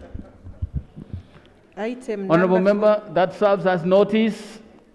Notice received for that motion. Please prepare the proceed to prepare the motion urgently. I would be delighted if we handled it this week. Thank you, Right Honourable Speaker. We'll handle it expeditiously. Thank you very much. Next item. Item 4.3, statement by Minister on the status of roads in the country. Honourable Minister for Works.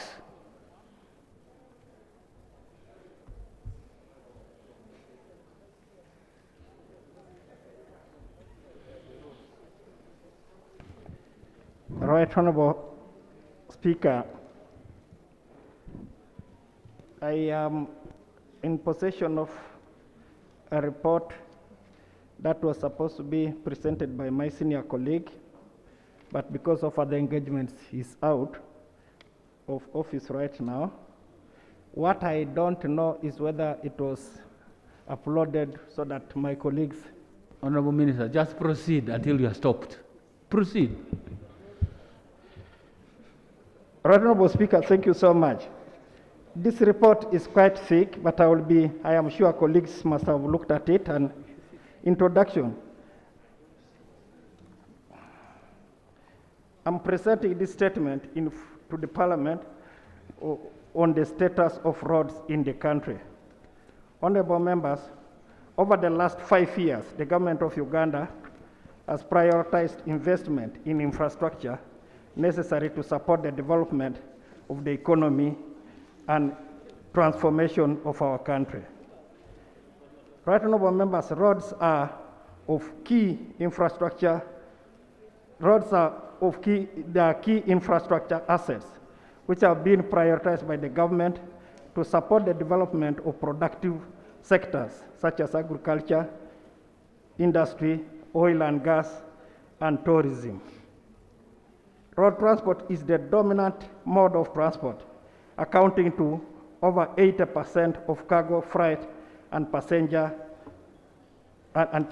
movement. Right Honourable Speaker, let me classify the type of roads that we have and handle here. Uganda has a total road network of 159,529 kilometers. This is comprising of the national roads, district roads, KCCA roads, urban roads, and community access roads, as detailed in the graph that you will see. The above road network is largely unpaved, with only about 7.149 kilometers of roads paved. That only represents 5.5% of the total road network. Right Honourable Speaker, in terms of management, the National Roads Authority, KCCA roads, urban roads, and community access roads are managed by Uganda National Roads Authority.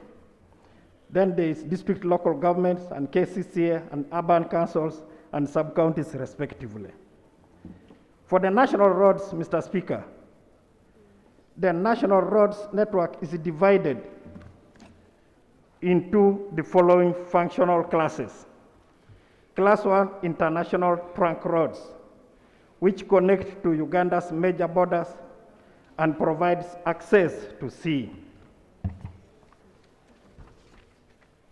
Mr. Speaker, Class B is the national trunk roads, which connect major regions within Uganda and also connect large towns. Right Honorable Speaker, Class C is intra-regional roads, which provide access within regions and connect the communities to the regional towns or cities. Honorable members, over the period from financial year 2014-2015 to financial year 2019-2020, the government of Uganda allocated 16.8 trillion shillings in the development and maintenance of the national road network in the country. As a result of the increased investment, the paved roads have increased from 4,157 kilometers in 2015 to 5,523 kilometers in June 2021. The details of the road projects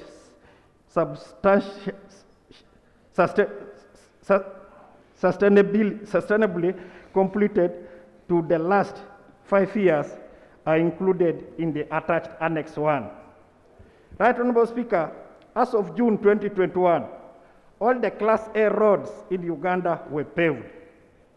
This makes it possible for the travel on tarmac from any major border crossing, which improves the connectivity within the regional markets and the sources of inputs.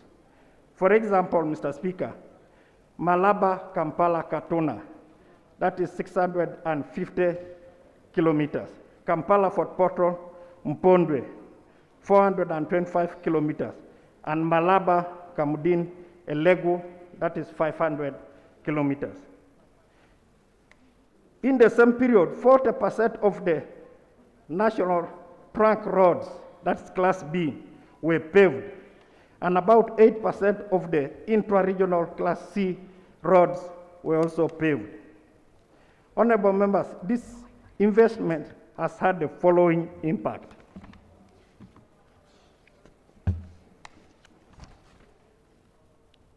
The improvement of connectivity to major border points has improved our access to regional countries where there is a market for Uganda's exports, and also eased importation. This has increased Uganda's competitiveness within the region. Second one, it has improved trade with other countries, activities among the different regions within the country. It has improved access to tourism sites, industrial parks, and sources of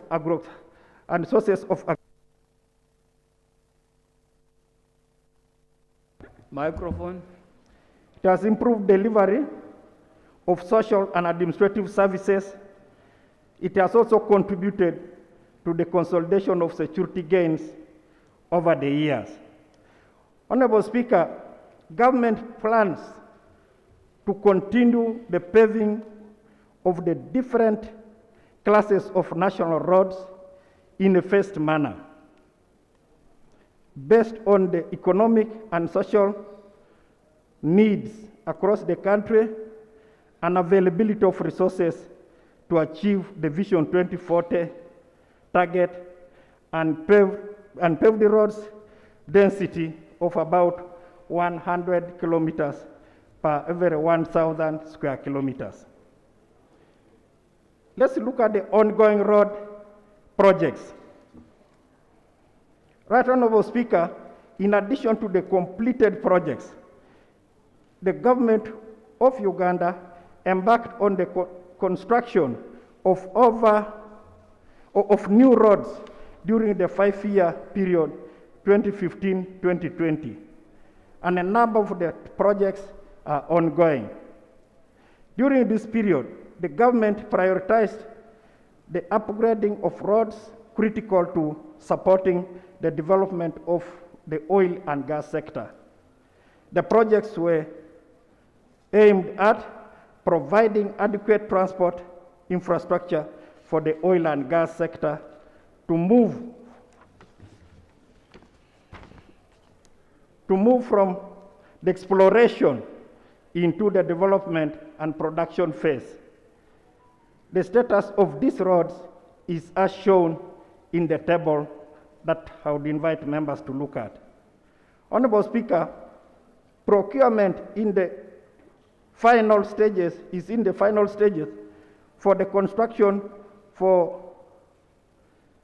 the Lusirankonge, Lumwenge, Sembabule Road, which is part of the critical oil roads, part of our critical oil roads program. These roads were identified in collaboration with private partners in the oil and gas sector. It is expected that the construction of the critical oil roads will ease the process of developing this resource. Right Honorable Speaker, the government has also commenced projects that are aimed at reducing the congestion in Kampala and the surrounding districts. The ongoing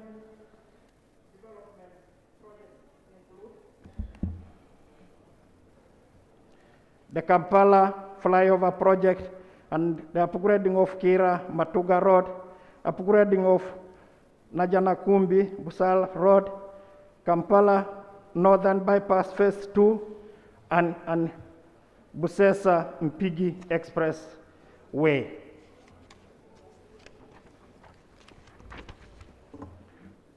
Right Honorable Speaker, the government also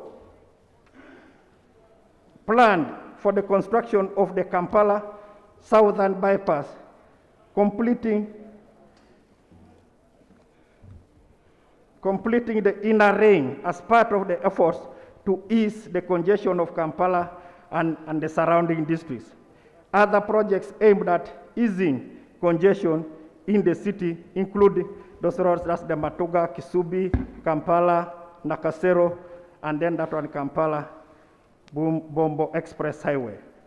Honorable colleagues and members, the government is in the phase of developing a comprehensive expressway master plan for the development of expressway networks in the whole region, in the whole country, in the next 30 years.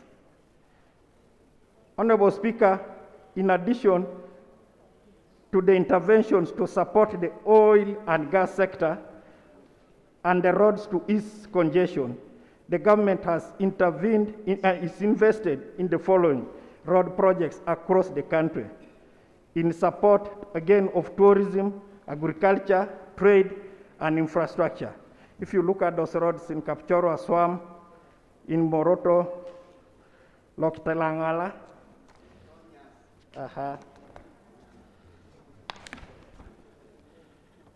in Masaka, in Rukungiri, Distirinyi, Muyembe, Ruenkunye Apach, and Atiak Laropi. Right Honorable Speaker, planned projects for the NDP3 period. Right Honorable Speaker, a number of national road projects are planned by the government of Uganda as part of the third National Development Plan, NDP3. The projects were selected to support development of the key priority sectors within the available resources and also promote equitable development within and aspirations within the country, in all the country, within the Vision 2040. Honorable members, the Minister of Works and Transport, through Uganda National Roads Authority,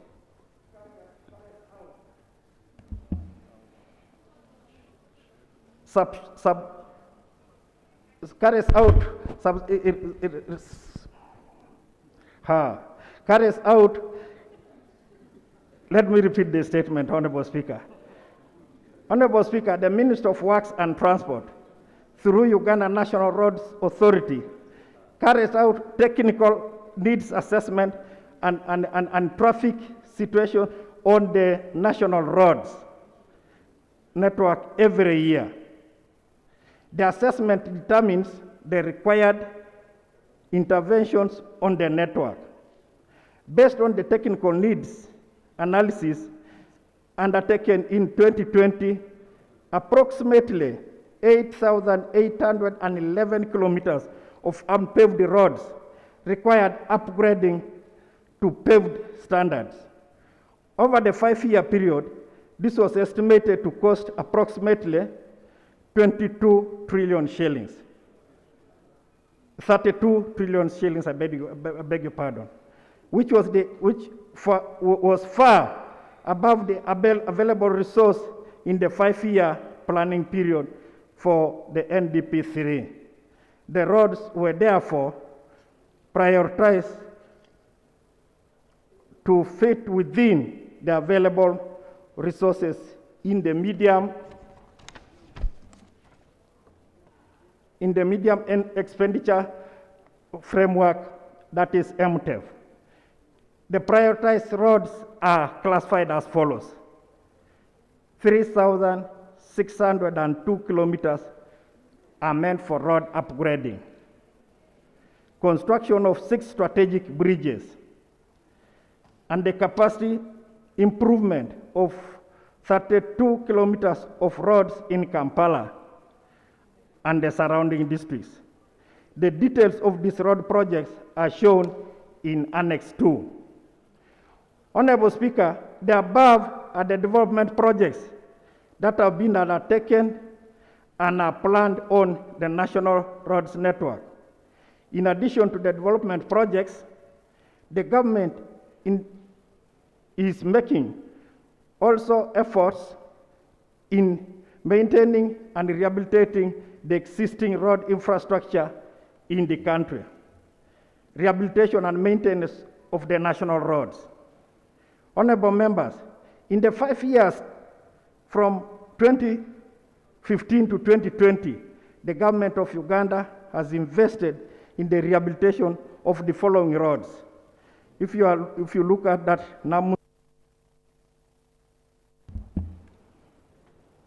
Nakalina, if you look at Fort Portal,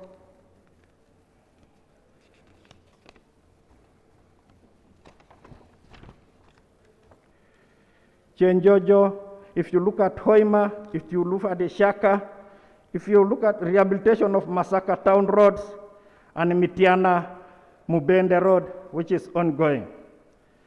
During the NDP3, 477 kilometers of paved national roads require rehabilitation and are shown in Annex 3. Honorable members, there is a growing backlog of maintenance on the paved roads due to inadequate allocation of resources for timely maintenance intervention. There is also need to balance the allocation of resources between department and maintenance activities to preserve the developed road assets. Challenges faced in the maintenance and development of the road, Mr. Speaker. Right Honorable Speaker, the road sector has faced a number of challenges in providing the best roads to support the development of the country. There have been recurring issue of inadequate financing to meet the high demand for road development in the country. The roads prioritized in the NDP3 to support the development of key sectors total approximately 5,000 kilometers. However, the resources available during the period are only adequate for upgrading 3,532 kilometers. This inadequacy of resources makes it impossible to meet the high demand for paved roads and has forced the government to prioritize investment in areas with the highest return on investment as the availability of resources increases with the growth of the economy. The prevailing pandemic has further exacerbated this problem by further reducing the resources available for investment in the development and maintenance of the road infrastructure. Right, Honorable Speaker, the second challenge faced by the roads is the changing climate. Just like we discussed here today, the last 5 years have seen increased rainfall and flooding, which damages the road infrastructure in many places. With the predictions that the global climate is set to change further, the roads built today may not have, they will not live the kind of lifespan that we expected. Honorable Speaker, there has been an ongoing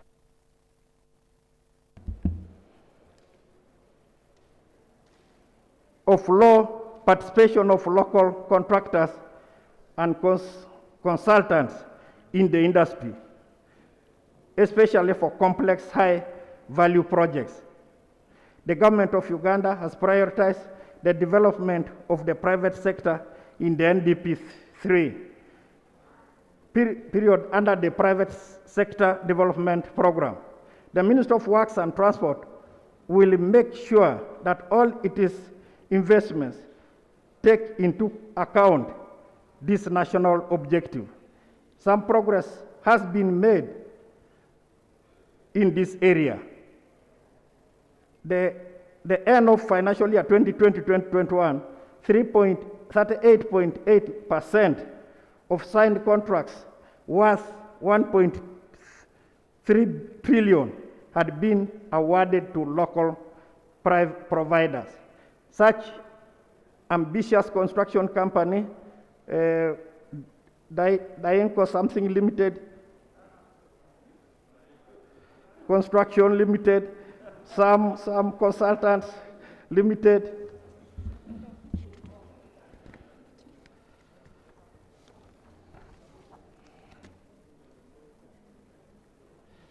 also in 2015, PPDA issued guidelines on reservation schemes to procure local contracts in public procurement. It was to apply to procurements by threshold to benefit national and resident providers for supplies of up to Uganda shillings 1 billion. Roadworks of up to shillings 45 billion, and other public works up to shillings 1.1 billion, consultancy services of up to 1 billion, and non-consultancy services of up to Uganda shillings 200 million. Honorable Speaker, let's talk about the district, urban, and community access roads. Honorable Speaker, we have achievements to the last 5 financial years, that is 2019, 2020, and 2021, 2022. These achievements relate to the projects and activities executed by the ministry, that's UNRWA, and the district local government, using funds appropriated by this parliament. Honorable Speaker, in the last 2 financial years, Parliament appropriated a total of shillings 336.6 billion and Uganda shillings 359.16 billion for the maintenance and rehabilitation of the district, urban, and community access roads, respectively. However, Uganda shillings 321.6 billion and Uganda shillings 270.75 billion was disbursed the maintenance and rehabilitation respectively. Honorable Speaker, the above funding, the ministry registered the following achievements. It maintained 18,482 kilometers of what we call DOCA road, that is district urban and community access roads, under routine manual maintenance.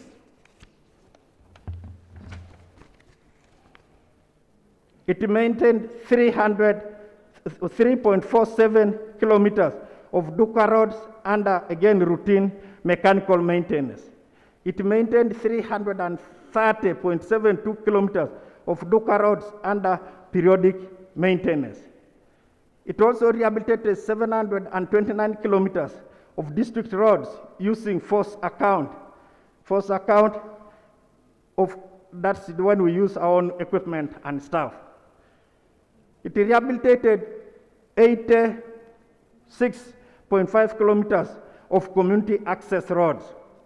It also rehabilitated and tarmacked 13.9 kilometers of urban roads. It tarmacked 58.4 kilometers of low volume roads using low cost sealing technology. It constructed the following bridges and some crossings and box culverts on the DOCA networks. Bridge, that is Kasagi to Chankwanzi. Then there is this one, a 5-kilometer swamp crossing, Buandika to Kashmoro, those names. Then there is another one, box culvert, that is Bubu Ndanga to Ibanda, that area. Honorable Speaker, with the above interventions, the proportions of the DOCA network, DOCA is, I have told you, district urban and community access roads, networks in fair and good condition increased from that 55% in the financial year 2018-2019 and to 60 in the financial year 2020-2021. Right, Honorable Speaker, also the percentage of bridges on the DOCA network in fair to good condition increased slightly from 50% in the financial year 2018 to 2019 to 52% in financial year 2020-21. Then road construction equipment. Honorable Speaker, in 2011, government made a policy shift from the use of contracting for road maintenance of district roads to use of own staff and equipment. That is what we call force account. Following the policy shift, in 2012, government procured 1,405 items of road construction equipment from the People's Republic of China. The equipment was mainly distributed in the districts, local governments, urban councils, district roads rehabilitation units, and the urban roads resealing unit. However, implementation of force account using the road equipment from China presented some challenges, as highlighted below. One, the districts didn't receive a full road unit comprising of a motor grader, a wheel loader, a roller, water bowser, and a tipper. The model of motor grader, that's Changlin, that was from China, that was procured for the district, was meant for light grading work. And yet,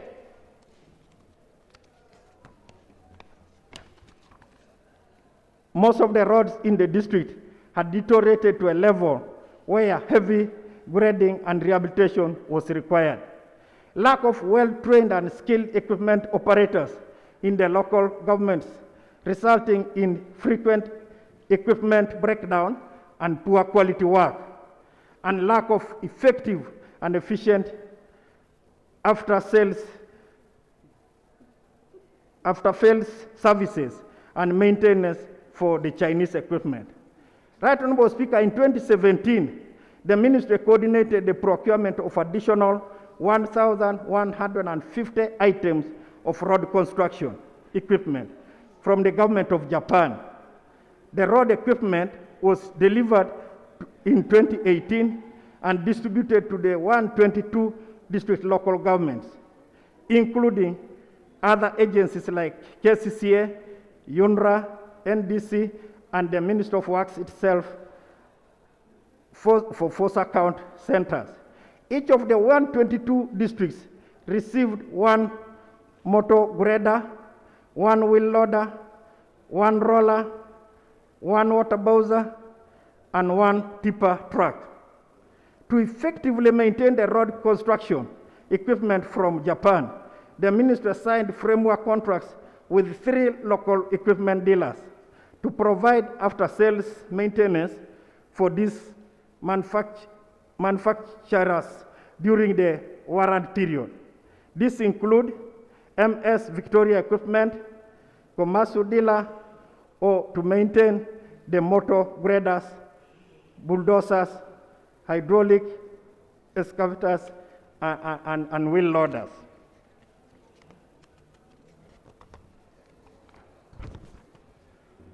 Right Honorable Speaker,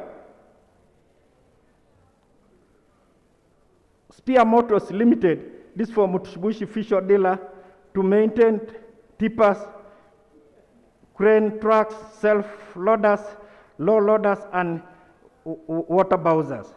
And Mr. Afrik Technical Services, SACU dealer, to maintain the vibro rollers, the pneumatic rollers, the pedestrian rollers, and the tampers and runners. Honorable Speaker, for the period commencing from 2015, 122 districts were able to carry out all the necessary road maintenance works without any major challenges. However, most of this equipment has now started deteriorating and thus requires timely maintenance. Honorable Speaker, the budget allocation for road equipment maintenance is now Uganda shilling 16 billion, against a maintenance requirement of 44.6 billion. This situation has resulted into the following. 1, increased outstanding debts with the local maintenance service provider. The ministry now owes the service providers 597 billion. Some service providers have advised the ministry that they will not offer additional services until the debt is cleared. Honorable Minister, what was the figure? It is the ministry now owes the service providers Uganda shillings 1.397 billion, that is 1 trillion. Some service providers have advised the ministry that they will not offer additional services until the debt is cleared. Reduction in availability of mainly the motor graders and the upper and the tipper due to worn out tires that cannot be replaced due to lack of funds. A total of 4.6 billion is required to purchase this.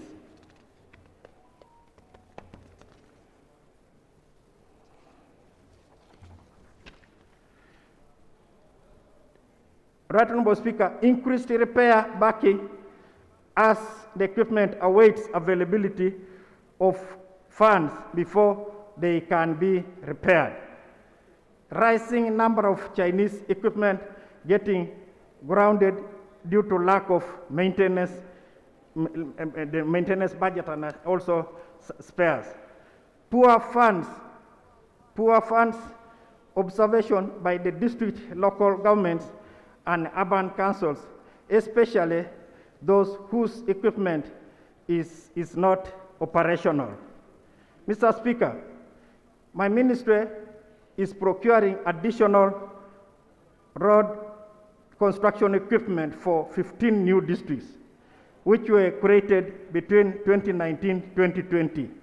These districts include Nabilatu, Bugweri, Kasanda, Kwania, Kapelebiong, Kikube, Obongi, Kazo, Rwampara, Kitagwenda, Madiokolo, Karenga, Lusot, Ruchiga, and Terego.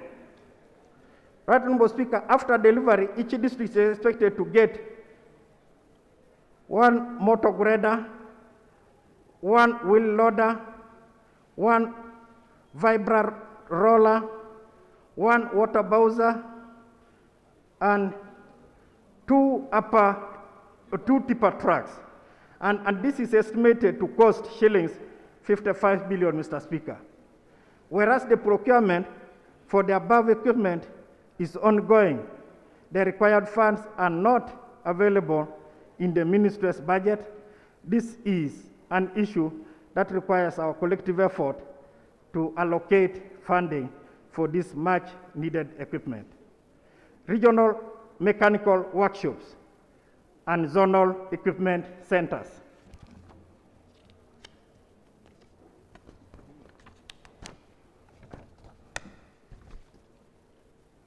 Honorable Speaker, there are currently 3 regional mechanical workshops in the country, located in the districts of Mbarara, Jinja, and Gulu. The ministry is in the final stages of establishing the 4th regional mechanical workshop in Kampala. The regional mechanical workshops were established in the 1990s mainly to carry out maintenance and repair of district roads equipment, construction equipment. Honorable Speaker, the regional mechanical workshops have ensured an annual average equipment availability in the districts at over 70%. However, as explained above, the regional mechanical workshops are heavily underfunded with an allocation of shillings 16 billion against an annual budget requirement of 44.6 billion. In addition, my ministry is in the process of establishing 9 zonal equipment centers to support local governments with specialized road construction equipment, which is not available in the districts. The zonal centers will be pools of specialized road construction equipment available for districts in the region and to borrow on a rotational basis. The recommended locations of the zonal centers are Kampala, Mbarara, Jinja, Gulu, Luero, Hoima, Arua, Moroto, Mbale. We are also debating whether Soroti will be part of it, but that is still ongoing. Honorable Speaker, my ministry will need shillings 12 billion to kickstart the establishment of the zonal equipment centers. Mount Elgon Labor-Based Training Center. Colleagues, Mr. Speaker, this Mount Elgon Labor-Based Training Center is the training arm of the ministry located in the present-day Sironko district. It was established in 1995 with a vision to be a center of excellence for training and capacity building in the road sector, both nationally and in the region. It was established with the assistance of the NIDA. The core of the training conducted in this institute is focused on programs aimed at poverty reduction through tapping into the employment opportunities for the disadvantaged groups such as women, unemployed youth, the elderly, and the disabled. Right Honorable Speaker, over the years, the center has trained a number of professionals from the district local governments, contractors from UNRWA and from neighboring countries, that is Kenya, Somalia, and Malawi, in labor-based and bridge construction and in maintenance, innovative, appropriate approaches to the road and bridge construction. That is sealing at bridges, etc., and road asset management, among others.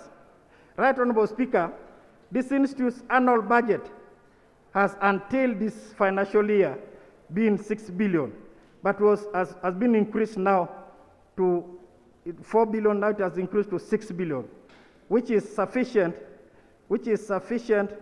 to run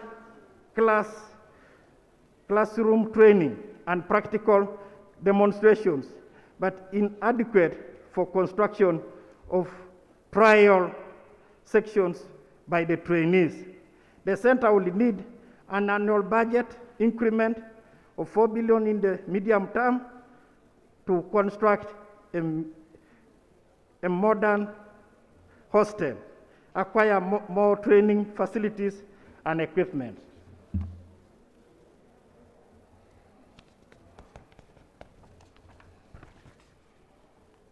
And improve on the practical training, particularly the construction of trial sections. Challenges with management of the DUCA network. Right Honorable Speaker, the challenges experienced with the management of this DUCA, that's district urban networks, include but not limited to the following: the limited budget, the limited budget to reduce on the bottlenecks, the inadequate funding to roll out cost ceiling, the lack of adequate equipment to eradicate, to enable effective execution of the force account works, inadequate funding for road maintenance.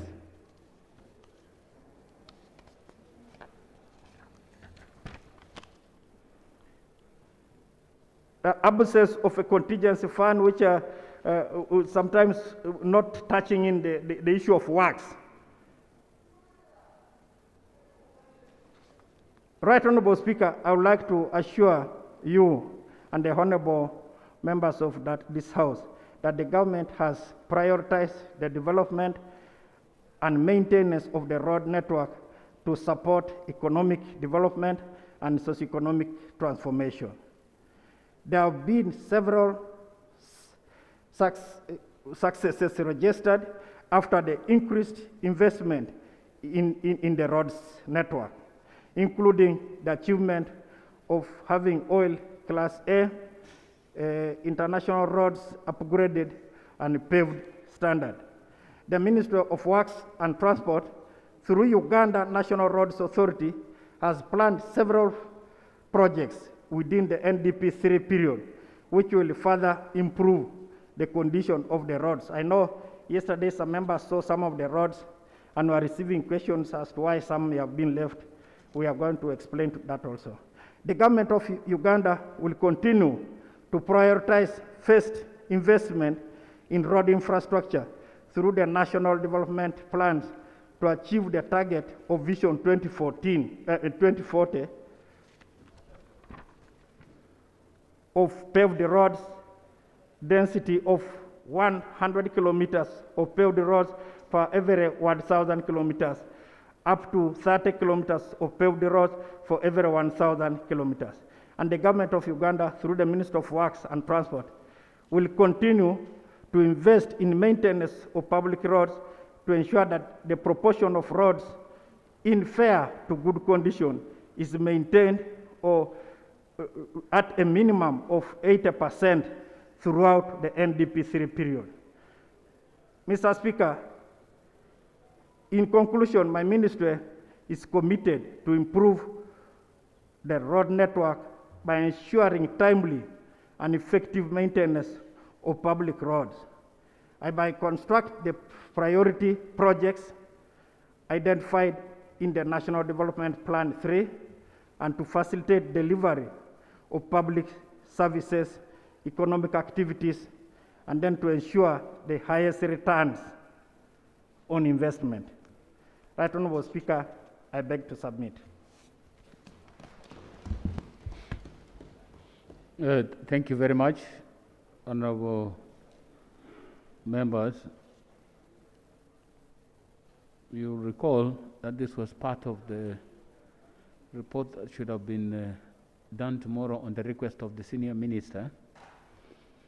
But when we consulted with him, he told us that the minister who is present can present, but would like to participate in the debate would like to participate in the debate on the questions and matters being raised by members of parliament. And is not available today, but is available tomorrow. So if we are to debate this report, this statement, ministerial statement, which the rules allowed a debate of 1 hour, we would miss the engagement with the senior minister and also the Minister of State. I don't know what we should do. That's a request from the senior minister and also confirmed by the Minister of State who has just presented the report. So would it be a proper way for us to come tomorrow when both General and the Honorable Chuero is here, and then we have the debate? Is that okay? Is that okay? Okay, we'll defer debate on this item to tomorrow when both ministers are here. Then we can see how to handle it. Thank you. Next item. Item number 4. Procedure. Thank you very much, Honourable Speaker. Honourable Speaker, few hours ago you said the House will not debate in vain, and you are absolutely right. When you look at the front bench, you don't see the Minister of Finance. And whatever we discuss here has financial implication. Is it procedure proper that we should always have issues here, like even you are referred the matter for tomorrow, and the Minister of Finance comes for a few minutes and goes away? Can we have a designated Minister of Finance permanently here so that we don't discuss in vain? Honourable members, you know, sometimes because of the sitting requirements of the House at the moment, members wait in the lobbies, and each time there's space, then they come in, like that. So mere out of sight may not necessarily mean out of territory. So they could be, just like you see when you started raising the concern, and the minister walks in because he was just sitting outside there. So, item 4.4, statement by Minister on the Kampala Institutional and Infrastructure Development Projects, KIDIP 2. Honourable Minister.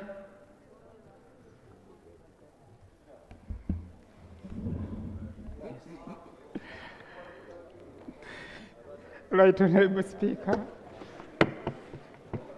and Honourable colleagues, statement on the status of Kampala Institutional and Infrastructure Development Project KIDIP 2. Right Honourable Speaker and Honourable colleagues, the Right Honourable Prime Minister presented a business for the succeeding week that required a response from the Minister of Kampala, Capital City and Metropolitan Affairs on the status of Kampala Institutional Infrastructure Development Project KIDIP 2, and I wish to submit as follows.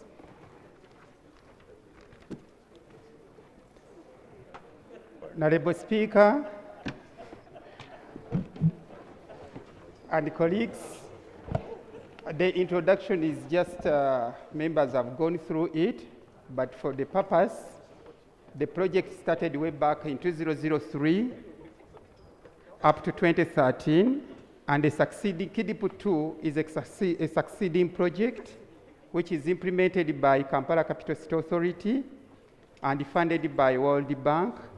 It was approved by the Parliament of Uganda on 9th December 2014, and it became effective in May 2015. with the development objective of enhancing infrastructure and institutional capacity for KCCA to improve urban mobility in Kampala. And it's in line with both the second and the third national development plans and the city strategic 10-year plan. Honorable Speaker, allow me to go straight to the components. It has two major components, one on road infrastructure, where it targeted to do the dualling of 113.64 kilometers of roads. And it also had a target of reconstruction and widening of 75.86 kilometers of roads. And in addition to upgrading 77.5 kilometers of gravel roads to bitumen standard, plus signalization of 15 standalone and 16 incidental junctions. Honorable Speaker, the project is also focusing on design of batch 2 roads, and not forgetting, or it planned to do drainage improvement, especially engineering of 2 primary drainage channels and associated secondary and tertiary channels. It had a component of institutional and systems development, which was geared at supporting the Directorate of Planning, supporting the Directorate of Revenue, support the Directorate of Engineering, to just improve the functions.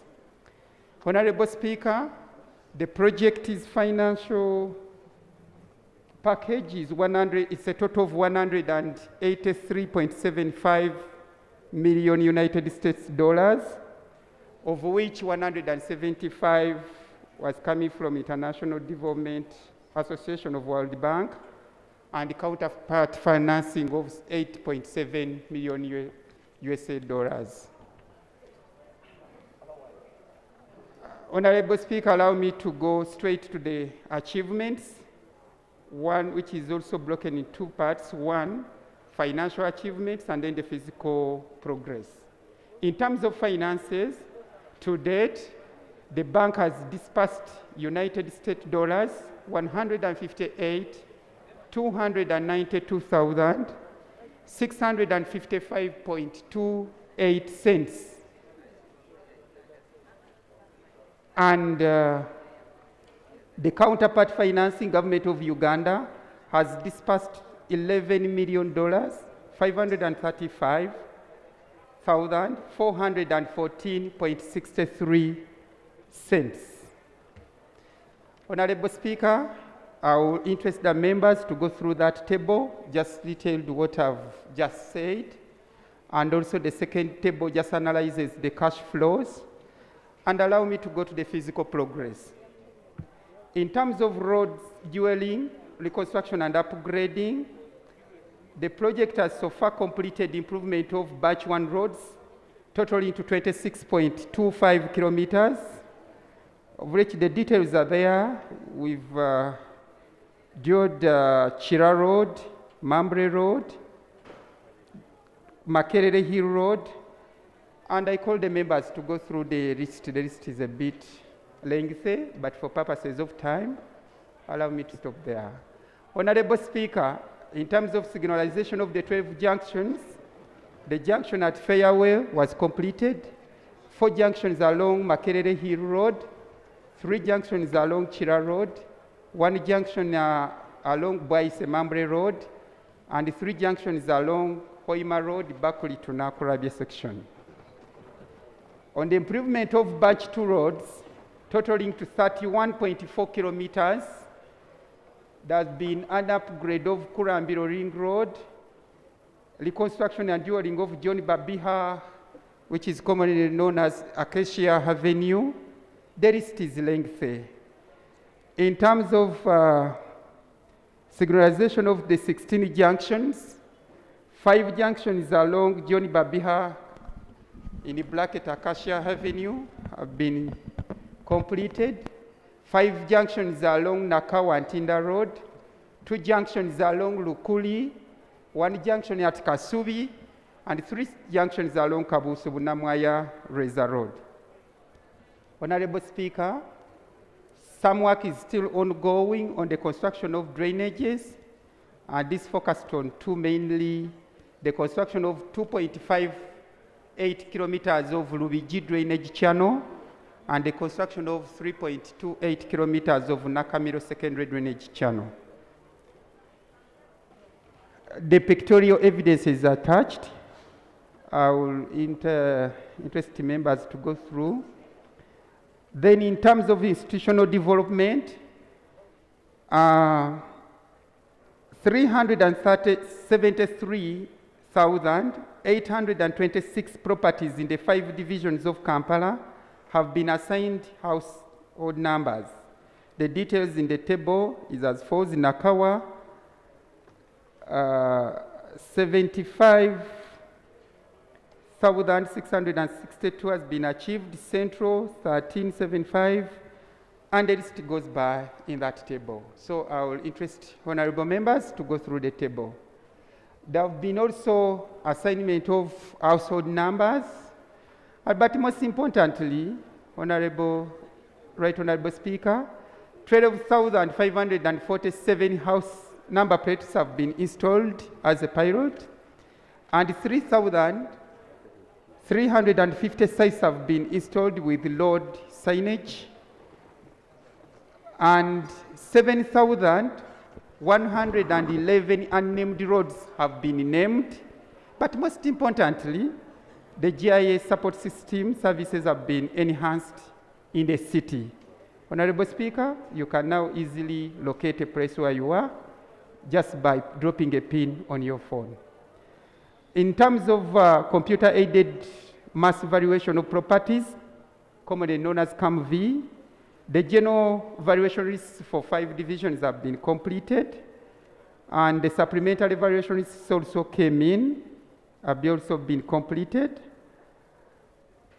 which came out of the resulting of the revaluation of properties in all the 5 divisions. And the list is just, the table below shows the achievements in terms of valuation of properties. Of course, this is geared towards property rate realization. Honorable Speaker and members, achievements realized under the undertaking designs and studies. So far, batch 1 and 2 roads have been designed and advertised, and the design review and update of Nalukolongo channel was also completed. There was a conduct of diagnostic assessment of underground water flow in Kampala Central Business District. This involved the detailed design for the expansion and rehabilitation of Nachivubo channel, which is nearing completion. Updating of the Kampala Drainage Master Plan was also completed and is now operational. And not forgetting the Greater Kampala Metropolitan Area Multimodal Transport Master Plan was also completed. The design for the Traffic Control Center building was also completed, and the asset register is nearing completion, which we call the I-roads. So the table below is just the result framework from the ROGCO framework. I will interest the members to go through it carefully and look at those variable indicators. Right, Honorable Speaker. The project also faced some challenges, and notably the COVID-19 pandemic, which and the associated travel restrictions. This has impacted the project progress, and it's affecting our extended time of completion and threatening the 30th day of November 2021, where the project Kidiputu must come to a conclusion. There have been also a challenge of land acquisition, especially for batch 2 roads, junctions, and drainage, especially for the Lubigi section downstream of Kawara Bridge to Hoima Road. There was also delayed demobilization of equipment and personnel for the Batch 2, Lot 1 and Lot 2 roads and the drainage contractors. Honorable Speaker, since this is road constructions and earthworks, it was also heavily affected by heavy rains, which were experienced in the second half of 2019 calendar year up to February 2020. In conclusion, Right Honorable Speaker and honorable members, KIDIP 2 has registered remarkable progress in implementation of the various interventions and achieving its objective, amidst a number of challenges encountered during its implementation. I wish to take this opportunity to appreciate the role played by different stakeholders, especially Parliament, that has contributed to achievements so far realized. I beg to submit. Thank you very much. Honourable members, as you can see, that is one statement out of 3. Kampala Institutional and Infrastructure Development Project 2. There's one on resurfacing of the old taxi park. And then the third one, which I said should be looked at again, so that we incorporate the issue of the Boda situation in the city, so that it's more comprehensive and touches on those key issues. Honourable members, usually this attracts a debate. And let's proceed with the debate, or we take also the one of Honourable Minister. Are you ready with the resurfacing of the old taxi park? Well, this statement in response to a question, really, how do you make a ministerial statement to Parliament on surfacing a taxi park?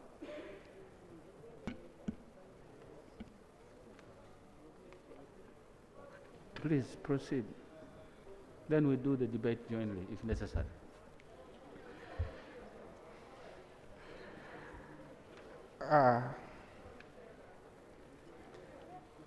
Honorable Speaker, statement on the status of resurfacing of Old Tax Park as presented to Parliament today. Right Honorable Speaker and honorable colleagues, the Right Honorable Prime Minister presented the business for the succeeding week. That required a statement, a response from the Minister of Kampala, Capital City, and Metropolitan Affairs on the status of resurfacing of the old tax park. I wish to submit as follows. Right Honorable Speaker and honorable colleagues, Kampala Capital City Authority is responsible for, among other things, the development and maintenance of the city's roads, infrastructure, thus has been responsible for the management of Old Tax Park, which is one of the public transport terminals within the Central Business District. The majority of the taxis and buses for both long distance and city services start their journey in here. It is estimated that over 200,000 people transit through this park daily for their different destinations, and the park provides workspaces for over 25,000 people. This includes the taxi drivers, conductors, vendors, and other associated or direct businesses which have got a multiplier effect within the park. Over the years, Honorable Speaker, the old taxi park carpet had been eroded, and the park had become so crowded with inadequate facilities and difficulties to access. The taxi would waste a lot of productive time in the queue on entry and exit to the park, and this affected the productivity of the downtown area. Private sector, which also owns part of the land around the park, are desirous of developing their real estate. Honorable Speaker, the existing status is as follows. The park was in a deplorable state, requiring urgent rehabilitation. KCCA had been doing minor repairs by punching and sectional reconstruction of specific areas within the carpet area, but this had repeatedly failed due to inadequate drainage. During the first COVID-19 lockdown, KCCA got an opportunity to work on the carpet area of the park without interference from the taxi. The plan was both in short and long term. In the view of the above, KCCA engaged contractors to reconstruct the park carpet area and beautification of the embankments, reconstruction of the walkways, and drainage on both Button and the Ben Kiwanuka streets. Honorable Speaker, the scope of work involved 1, drainage improvements. This involved constructing and installing underground drainage pipe culverts covering the entire carpet area to drain both the subsurface water and stormwater runoff. And 2, pavement and reconstruction. This involved reconstructing the pavement areas in the carpet area by improving the subgrade using rock fill and crushed stone base. The wiring of the carpet area comprised 50 millimeters of asphalt concrete, and it was estimated to cost about Uganda shillings 10 billion. However, in the process, some additional work came in,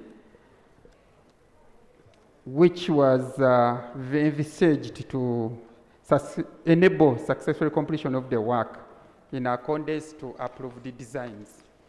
These included construction of 120 meter of additional 900 millimeter diameter culverts to connect the storm drain along Ben Kiwanuka Street.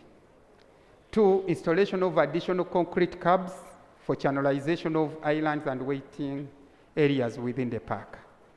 3, construction of 1 concrete staircase off Button Street and embankment protection using reinforced concrete.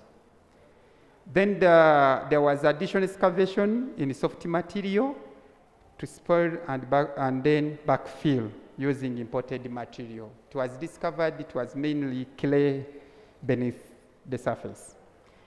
So this involved additional crushed stone base for islands and paving of frontage parking in front of the existing buildings and then the periphery of the park.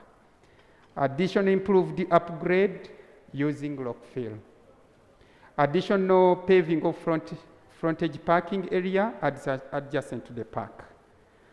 However, Right Honorable Speaker, in this financial year 2021-2022, KCC budgeted for funds towards finalization of the following critical works prior to opening of the Old Tax Park. 1, installation of street lighting outside the park. Painting of all curbs within the park. Renovation of the KCCA Park Administration Office. Demarcation of stages to operate within the park. And of course, sensitization of the readers, of stage readers and operators. Construction of a health facility in the park. Then renovation and expansion of toilet facilities, in addition to installation of security cameras and lights surrounding within the park. However, some challenges were faced, and of course, the notable one was heavy rains, which also affected the progress of the work. And then limitations during the COVID-19 curfews. Then the plan for opening of the park. KCCA plans to open the Old Tax Park after completing of the outstanding works, which include the one actually I've just mentioned, but notably the renovation of the office, the construction of a health facility or a clinic, and then construction and expansion of the old toilet in the park. Honorable Speaker, in conclusion, and honorable colleagues, I take this opportunity to thank all the stakeholders for their patience as we get ready for the reopening of the old tax park. I beg to submit. Thank you very much, Honorable Minister, for these two statements. Honorable members, like I said, and you know the genesis of this, now we know. So these were questions to the Prime Minister, and the Prime Minister transferred them to the Minister. So they are not typical ministerial statements. But if there are issues you want to raise, I would allow them now on the two papers. Short, what are they called? Inquiries, because these are, the question was already asked and has been responded to. So if there are gaps, please. I start from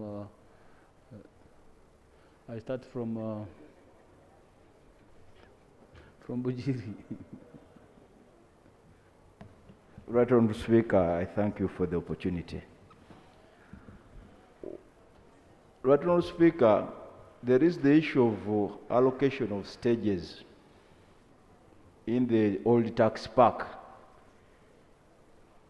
I want to seek clarification from the Minister on the criteria being used to allocate stages, because I am aware that there are people who travel up country who don't have stages in the park, and those who are traveling to near these places have stages. So just clarification. Finally, Right Honourable Speaker, the Minister was talking about revenue from properties. I was chairman of the property court in KCCA for some time, and there were concerns that the monies from the property rates was being used for other activities as opposed to drainage, road construction. From your statement, are you in a position to clarify how much from the property rates has actually gone to road construction as required by the law? I thank you. Thank you. Honorable Sibambi.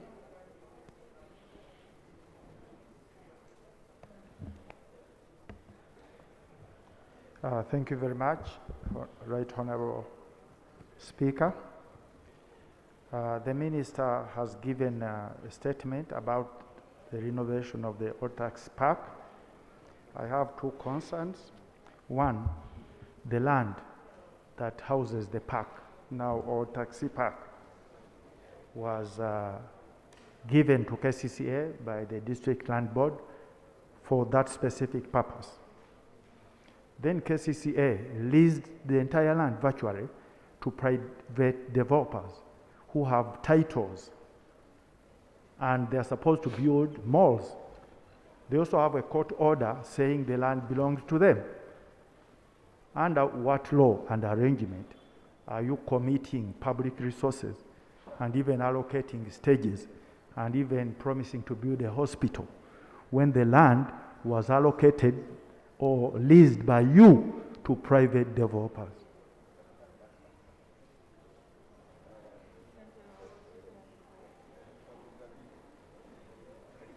Is that Rute? Call it. Thank you, Right Honourable Speaker, and also the Minister for the presentation and the statement on the infrastructure projects in Kampala and also on the taxi park. I just want to seek two clarifications. We've observed several times a lot of infrastructure developments put in place and even developments on the road reserves. But immediately after these developments, we see telecom companies digging up all the places to put in optical fiber networks and cables. So I want to know, do we have provisions in these infrastructure projects to cater for spaces where they can install this without destroying what has been constructed? But secondly, where there are no provisions, do we have a policy in place to ensure that where these have been disrupted, they are restored? Secondly, on the traffic control lights, we've seen several times the traffic control lights have been put in place, but we see the traffic policemen replacing the traffic control lights. and taking over them to direct the traffic. So do we have a mechanism in place to ensure that these traffic control lights will be the ones that will be functional and not, again, the traffic policemen to disrupt it? Thank you.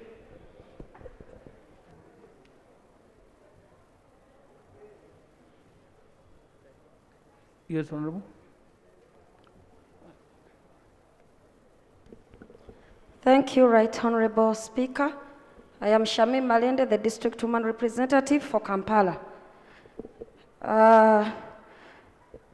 My concern is in respect to the legal status of the old tax park.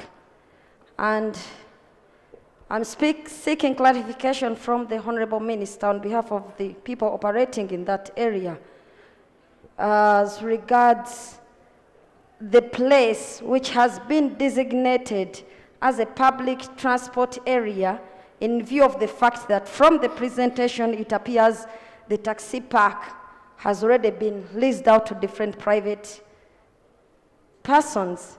So what I would like to know in brief is who actually owns the old taxi park? Who are these investors? Secondly, if we get to know the legal status of the park with proof, backed with proof, your Right Honorable Speaker, then we can easily plan for where the public transport is going to operate from, because KCC is supposed to provide these spaces for our people to operate. And as we speak, Right Honorable Speaker, the taxi operators, the conductors are very desperate out there. They think that they have been promised that the taxi park is going to be opened anytime soon. So hearing these stories here, it's really disheartening. We need a clarification and a way forward. Thank you, Right Honorable Speaker. Thank you very much. Kampala.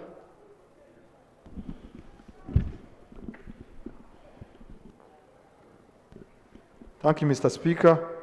I have a concern on when the minister was mentioning, when he was talking about the report, when he was reading the report on the old taxi park, he mentioned additional project costs, but I've observed several times when the ministerial statements are being read here, we usually find variations in costs, projected costs of most government projects. The other day we had somebody giving a report on Kampala airport.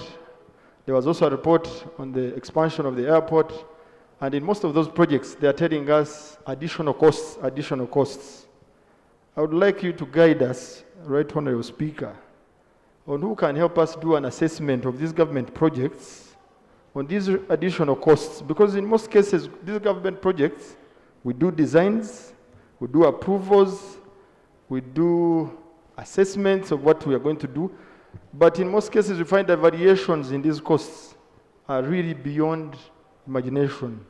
Could there be a problem that we need to really investigate and find out whether we are losing finances or money in these additional costs, or somebody is trying to go around our procurement systems, because you find that somebody is going to be given a contract at a certain cost, at a cheaper cost at the time of approving the procurement.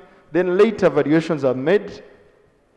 I want your guidance, Right Honorable Speaker. Which ministry can help us? I don't think even the Auditor General can help us here. I don't know whether the IGG or the ministries themselves or the ministers here to guide us on how best we can understand this problem on government projects. Thank you, Mr. Speaker. Thank you. Gomba. Thank you so much, Right Honorable Speaker. Right Honorable Speaker, for the record, I'm Sylvia Nayebane, Woman MP Gomba District. I'd like to thank the Minister for the well-detailed report. And indeed, Right Honorable Speaker, if you move around Kampala, you either find new construction of roads or rehabilitation, which is very good. Right Honorable Speaker, my request or clarification from the Minister is, I would like to know when they are carrying out these developments, different developments, especially with the roads, if they ever sit with National Water and Sewage Corporation.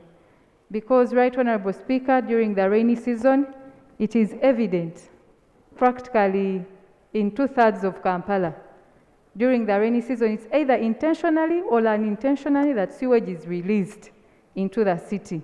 And you find most of the roads, they're either blocked by sewage or sewage is flowing. And yet sometimes these roads are new, some are rehabilitated, some are really in good conditions. So I'd like to know from the Minister, and in case it's not there, for future plans, so that we don't see sewage flowing on the newly constructed roads or rehabilitated roads, and we have a clean city for that matter. Thank you so much, Right Honorable Speaker. Masindi? Masindi? District? Masindi District?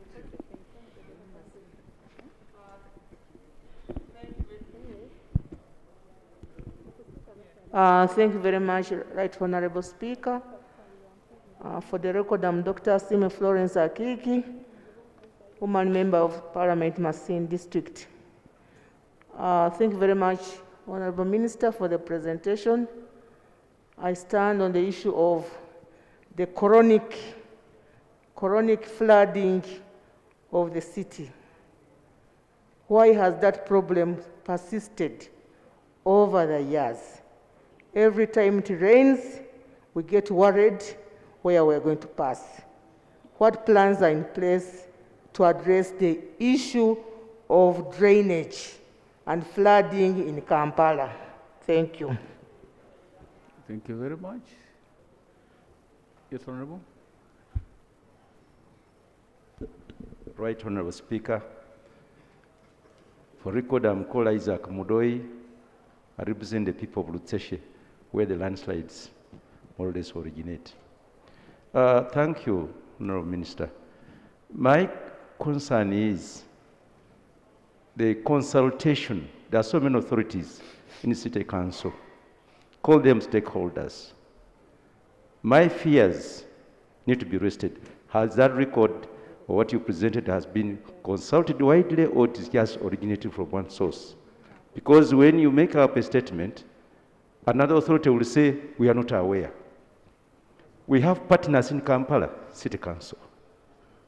We thought that in Kampala, the authorities like the divisions, the mayor, and even the business people should be consulted. In any case, they are the beneficiaries, and at the same time, they could be very good partners to implement our programs. Thank you. Mr. Honorable.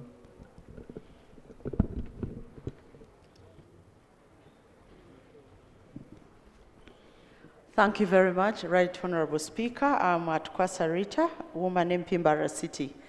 I do applaud the Minister for the statement that he has given, but my concern goes to the toilet facilities. Not only all public places in Uganda, but particularly the park that is due to be opened. Could you see to it that the persons with disabilities have an excellent access for them to be able to answer their nature's call? Secondly, could you ensure that those toilet facilities befit the women of Uganda in their special needs when it is required? Because the worst to happen to any woman is to visit KCC toilets, not only in the former park, but in all markets. It is so deplorable. So in this state that you have had this renovation, make sure there is water. Make sure there are not only condoms in the male toilets, but there are other things, sanitary towels in the female toilets, because we have been cheated for long. More so, could you please, Right Honorable Speaker, could you imagine that in this city, you cannot go anywhere in case you need and you do not have 500 shillings in your pocket? What do we want Ugandans to do? that the women and men who hawk in the park spend their money to visit toilets. I don't think this is the Kampala we want to see. Could you not put those services for hiring? Could the service providers of the taxis and the shop owners meet that cost? We come, we pay for transport, but then you want us to pay for places of convenience. All right, Honorable Speaker, I think that needs to be addressed. Time has come. And finally, when you go through that park, I think most of us have, when we were students, when we are going home, the level of gender-based violence in that park, you actually think twice as a woman to enter there. I have seen you have earmarked sensitizations for leaders and stage administration. This is a very timely manner.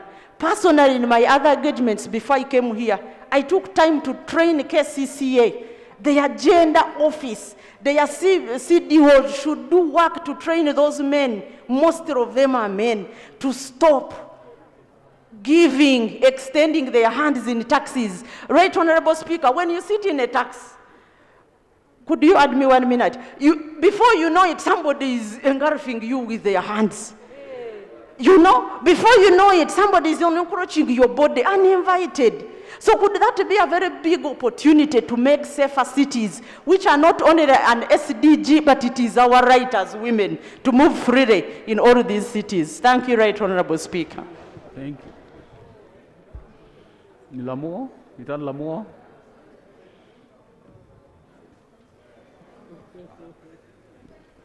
Thank you so much, Right Honorable Speaker and colleagues. My name is Nancy Achora, the woman representative for Lamour District. I want to take this opportunity to thank the Minister for Kampala. And on this same note, people have a plea. For us who come from northern region, we are welcomed from the northern bypass with that dirty and stinky water in the northern bypass. So I don't know what your office and the ministry is going to do for us. It is my humble appeal that you really work on that dirty water, because it has been for so many years that that place is always stinky and very dirty.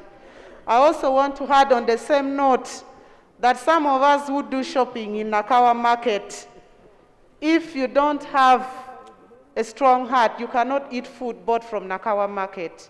So there is also very high need that you need to improve on the waste management of Nakawa market. It is very, very dirty. I beg to submit, Mr. Speaker. Thank you very much. Is that Butambala? Thank you so much, Right Honorable Speaker. I join colleagues to thank Honorable Chofa for this statement.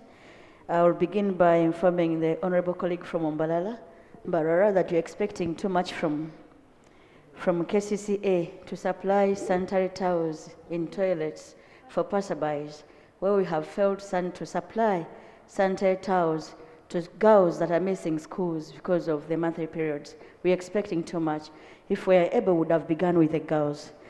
Having said that, I would like to, looking at the statement of the minister, you have said that the park had become so crowded. I have not seen your statement addressing the crowd. You are talking about provision of toilets and medical facilities, but the crowd was not as a result of people only. It's about cars. So many cars, unlimited taxis coming to these tax parks, unregulated. You don't know who calls in the taxis to come, how they come in. I don't think KCCA has a relationship with the organization that administers taxis that join these tax parks. Secondly, you have said that the private sector, which also owns part of the land, in your statement you said that. I think we are interested in knowing how much land does the private sector own, because you said they own part of the land. How much land does the private sector own, and what is left to government? And also you added that the private sector is desirous of developing their real estate. Having said that, you should have said something in your statement. They are desirous, so what? What is prohibiting them? But your statement is completely silent at that, whereas you actually mentioned it in your statement. So can you tell us what is prohibiting the private sector from developing their real estate? and tell us how much we have and what is left for the private sector. Thank you. Thank you very much. Can I have the shadow minister from this side, in charge of Kampala?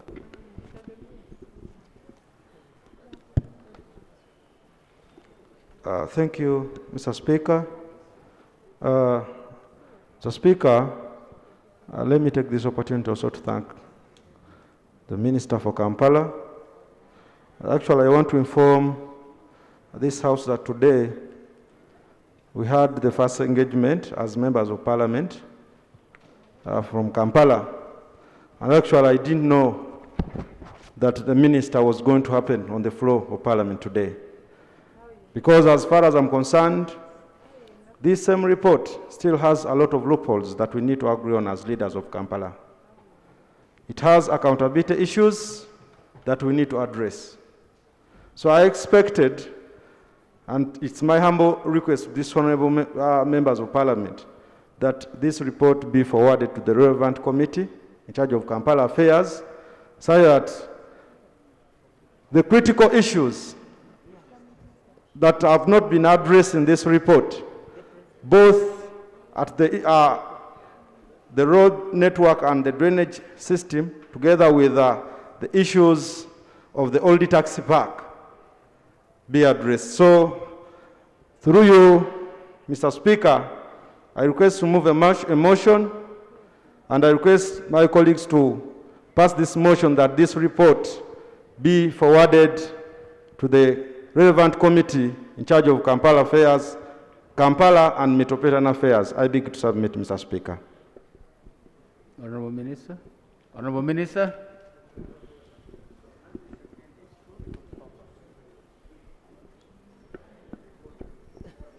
Are you going to respond to the issues? Yes. You are not going to respond to the issues? Proceed.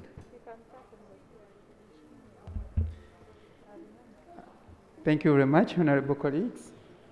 Right Honorable Speaker, just as it has been put by the Shadow Minister for Kampala, engagements have been held right away from the inception, that is 2007 and 2016. This is testified in our meeting today by some of the Right Honorable members of Kampala who attended our meeting. And we also started on that page to enhance the engagement. So I don't think, Right Honorable Speaker, the report can go further to the committee because we have forums where we discuss these issues intensively, and we shall furnish the House. However, Honorable Aisha, yes, Usafi tax park is made to decongest the old tax park, and some of the stages will go there. On the issue of land available for government and private sector, allow me, Honorable Speaker, I will return back on that when I get facts.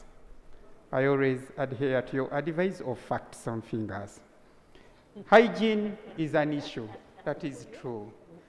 And indeed, because hygiene is an issue, we still have a lot of work to be done. And as I step in today, we had a meeting again on management of markets. And I believe we shall also come back at an appropriate time to address this.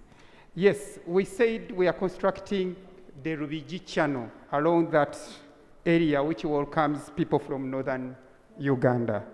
But we still have an impediment between the Kawala Bridge, where land issues have come up, the acquisition of land issues has come up, and it has stalled some bit of work. So water is a bit stagnant, doesn't flow to the required, doesn't flow as might be required. Honorable Speaker, my sister from Umbalala, yes, let us be calm. It is okay. We've We are now working towards addressing certain issues. But I will take this suggestion to the gender-based, to the gender directorate, and I tell them a new observation I believe we shall address. But the toilet is being constructed bearing in mind of the requirements of especially people with disabilities, and then the ladies. But the rest of the suggestion, allow me, Honorable Speaker, I'll forward it to the Directorate for further management. Yes, consultation, I've said. We've engaged and we are still engaging. Actually, we've come up with a resolution. We might have monthly or quarterly meetings with different leaders. But most of these projects you saw, we presented under KIDIP 2, came up as a result of participatory planning, right away from by engaging all these various divisional leaders and so on. The only problem is, now, Right Honorable Speaker, we are all new leaders. Most of the old leaders went. 14th of January didn't leave them, or 14th and okay, January this year, most of them were swept. Now we have new leaders. So we have to reinvent, to go back to the engagement activities so that we bring on board all the new leaders, including us, the ministers. Dr. Flores, the chronicle flooding, true Kampala floods, and indeed, it saddens everyone, including me. But there are, so far I've noted two problems, Honorable Speaker. The dumping of plastics, which has almost covered every culvert and all these water channels. And then there is also a blessing in disguise. We are constructing a flyover. That flyover has affected the flow of water, especially from Queensway up to Ginger Road. But I believe, let's have hope. Sooner or later, the problem will be addressed if we implement all those activities I've told you. Now, the costs I'll need, Honorable Speaker, from Honorable Member of Parliament from Kabula, I'll need to consult on these costs. Honorable Malende, still the taxi park, the legal status, part of it is owned by us. But allow me, I'll come back with the exact acreage, which is about 2 point something, but I'll come back with exact acreage of how much is owned by KCC, how much was leased out to these various developers who happens to be like a 12 or 13, and then I'll be able in position to give accurate figures. But the Old Tax Park is still under the ownership of government, and the KCCA, who has the mandate to operate it. Yes, I'm saying it's under the ownership of us, government, which is KCC is part of government. It's just doing part of work on behalf of government. Yes, these roads, the other development activities which takes place when a road has been done, construction of water channels, construction of cable lines and other things. Indeed, it pains me too, and I don't know what to do. Because a beautiful road like Acacia Avenue, tomorrow you'll see someone cutting it. And the moment you cut, however much you replace, it can't be replaced. This is a wound already created, like a scar created. So I'll need your advice on this. However, the installation of telephone lines, water lines, doesn't require a camera. These are just things which are done in broad daylight. And of course, they are made for the good of us. But we need to marry the two and address the system. Then the traffic control lights. Yes, those traffic control work well. However, we have an issue. The day traffic policemen decided to go off this road by just half a day or 30 minutes, there is again menace in these junctions. So again, we need to sit. But when we come back with that paper under traffic control, we'll submit a lot of information and address this. Honorable Sibambi, Right Honorable Speaker, I would somehow request Honorable Sibambi to pay me a visit. And we discuss further on this, because he is the grandchild, and I mean the grandfather of these issues in Kampala, especially when it comes to land. He has more experience than I do. So please kindly allow me. My senior, Honorable Asuman, who happened to be my president, who did pay me, we are in Makerere, the criteria of allocation of stages has been discussed. And the revenue from these properties, yes, I will need to study this law, and I believe you have more expertise and experience on this. Please, I request through Honorable Speaker, you please pay me a visit and we discuss further on this law, because you are the guru of the law, so that you let me know from your experience being the chairperson of the revenue, the property rate, so that I understand. Honorable Speaker, I beg to submit. Thank you, honorable members. Honorable members. Honorable members. My job is just to see that the rules are being followed as we process important business for the people of this country. And each time it is not, even when I'm sleeping, I'll wake up. Because it is wired in my system that we need to go by the rules. Because that's the only way we can manage. This is part of the problem. Let me explain it to you. The rules on Prime Minister's question time was amended.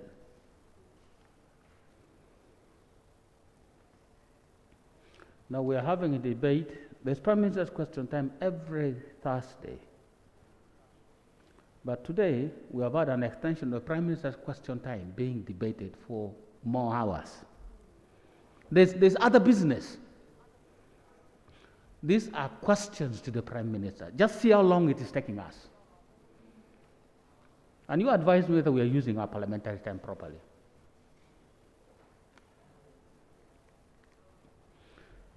Kampala Institutional Infrastructure Development Project was a question to the Prime Minister. I think the Prime Minister decided to transfer it to the Minister. And take note, these questions are written and submitted to the Prime Minister in advance under the new rules. So today we are here 2 hours, extending Prime Minister's question time. On Thursday, another hour, Prime Minister's question time. Thereafter, extending further Prime Minister's question time on questions asked on Prime Minister's question time.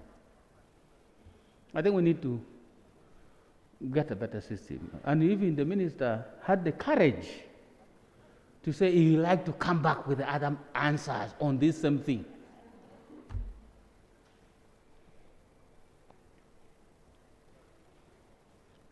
The Minister is coming with further statements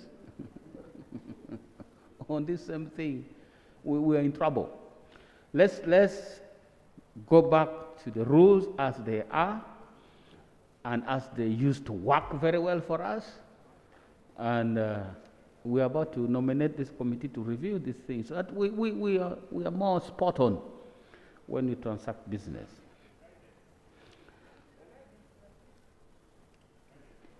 So the issue of Boda, for example, I remember the President gave a directive at one point that there should be no borders on pavements.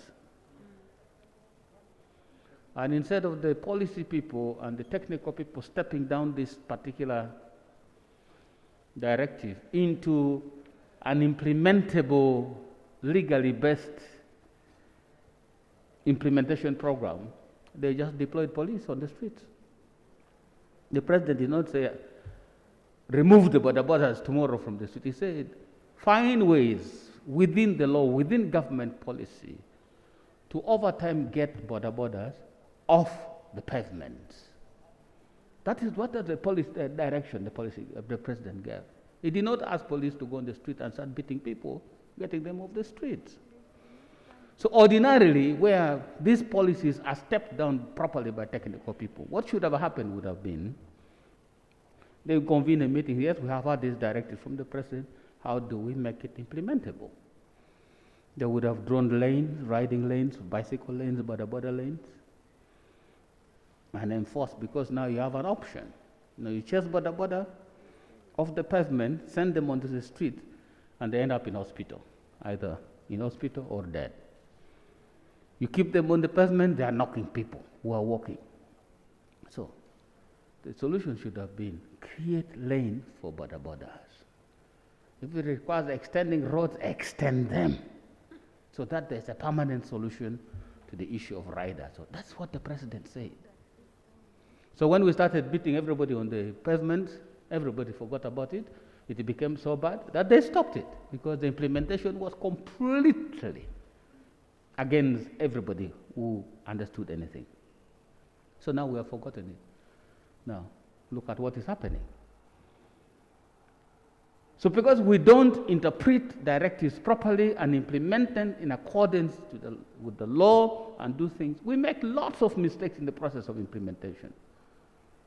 Now we are going to have a full debate on border on when the minister comes back. I think it is becoming more urgent now. It is becoming more urgent now. I'm still speaking, madam, whoever is raising procedural matter. And in order that we restructure these things to produce the results that, as a parliament, we can benefit from, it would be better that we do this. Even if it was Prime Minister's reference for the next business, it should have been a full statement on Kampala City Council Authority, a debatable statement. Now we are doing piecemeal institutional framework, what is this thing? 2, resurfacing all taxi park, 1 hour. Improvement of traffic control in Kampala, 1 hour. Really? Really, honorable members. We don't have time for other important matters to take us 3 hours rather than discuss for 3 hours. Kadib for 2, resurfacing all taxi park and traffic control. 3 hours. That's what the law says. And yet we have people in the villages who are suffering. We need to review these rules. Yes, point of procedure. Yeah, thank you so much, Right Honourable Speaker. Right Honourable Speaker, I seek your procedural point on the issue of the Prime Minister question time. It's not the first time that we are getting problems with this change of our rules of procedure concerning the Prime Minister's question time. Right Honourable Speaker, first of all, the time is so boring, because you sit here for 1 hour, it's only one person talking, and even if you have issues, you cannot ask for further explanation. So the procedural point I'm seeking is whether it's not the right time for you to direct the committee in charge of our rules to urgently review what we passed in the last Parliament, that is the 10th Parliament.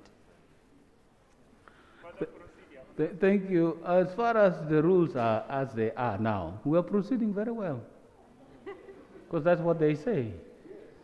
Because we enforce rules as they are, not as they ought to be.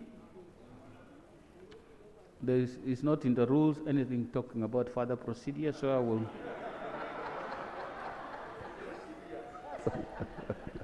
Procedure. For accessing the microphone before being invited, you will not talk on that matter. Point of procedure, yes. Thank you very much, Right Honourable Speaker.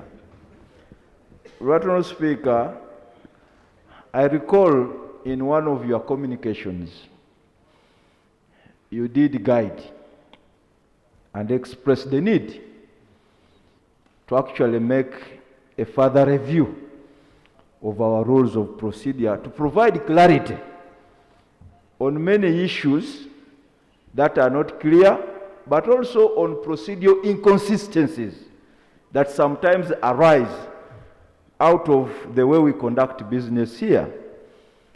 Right Honourable Speaker, when you gave that guidance, we thought the Rules Committee had taken it up. I'm trying to count the 45 days or thereabout, and it seems nothing is happening because I am on the Rules Committee. The procedural guidance I seek, Right Honourable Speaker, from you is whether the Rules Committee should not actually begin this work honestly, so that... Mr. Suma, on information, Honourable. On procedure? On procedure? On the same matter, I want to give him information. He rose on a procedural matter. You are raising a matter on procedure? Information on procedure? I wanted to give him information. No, please. Much obliged. Right Honourable Speaker, the urgency with which we need to address a review of our rules becomes very prominent when we find ourselves in situations of this nature. Further procedure, further guidance, further issues that are not aptly provided for under our rules, but which have become part of business, Right Honourable Speaker. And I have said it here before, that the MPs have now learned how to present their issues depending on the presiding officer in the seat. If so and so is in the seat, I will raise further guidance. If so and so is not there, I will keep quiet.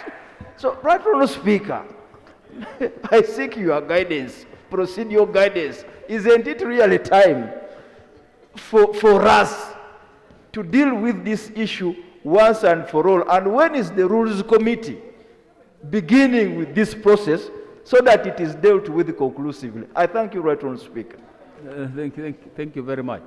Now, honourable members, what we are doing at the moment is doing the identification. I see the Honourable Abdul Katuntu rising. I don't know what point is rising. But at this stage, we are doing the identification of the problematic areas, so that when we make a reference to the Rules Committee, we give them good guidance. Because we are not going to start from Rule 1 to the last rule. It will be a lot of work. The problem areas, we know them. So we are going to identify them. And by the time we make a formal reference to the Rules Committee, they will be properly guided on the things they need to look at. We have some difficult situations that are presented by the reviews over time. And I gave you an example of the voting. I discussed we were chatting with the Honourable Abdul Katuntu when he raised an objection.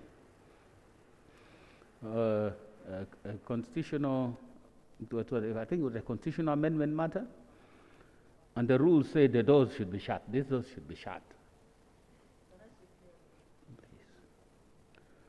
The rules say these doors should be shut. I was not in the house, I was somewhere, but I was following. And the Honourable Abdul Katuntu raised a serious procedural matter. He said, Madam Speaker, are we proceeding properly when the doors are not shut? The rules say the doors should be shut. And the number of members of Parliament, and you're going to vote by roll call and tally, which I can drive, when you start from A with a number of over 400 members, I can drive from Guru and still be able to vote as OU, Olanya. If you start from Ababiku, A, B. Because there's a lot of time, and I know the issues, by the time they come to my name, I should be If I'm there, I can come in and vote. But you want all the members here, including Honorable Ababiku Jessica, who voted first, should sit here for 5 hours, wait for Zizang to vote, or Zake. Zizang is after Zake, to vote. Are we being fair to ourselves? Are we being reasonable? No, but and he got the point, say, shut the doors. We are not proceeding properly. Shut the doors, the rules say so. So over time we have reviewed the rules, but we have introduced processes that have complicated our own way of handling business. So we need to the identification of these problem areas, and then we make a proper reference to the Committee on Rules. Yes, Honorable. Thank you very much, Right Honourable Speaker. Right Honourable Speaker, it is to the few matters that were referred by this House to the Rules Committee, and we have already deliberated and the report is ready. We have actually directed our clerk to write to the clerk such that we have the order paper and we present a report. They are ready, even if it's tomorrow. The report is ready. However, as you note from the functions of the Rules Committee, we cannot, on our own motion, initiate changes within those rules. They have to be referred by this House.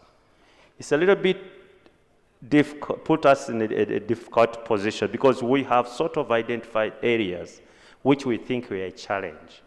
And as you realize, Right Honourable Speaker, the numbers we have today, 520 plus, cannot be managed properly by the rules as they are now.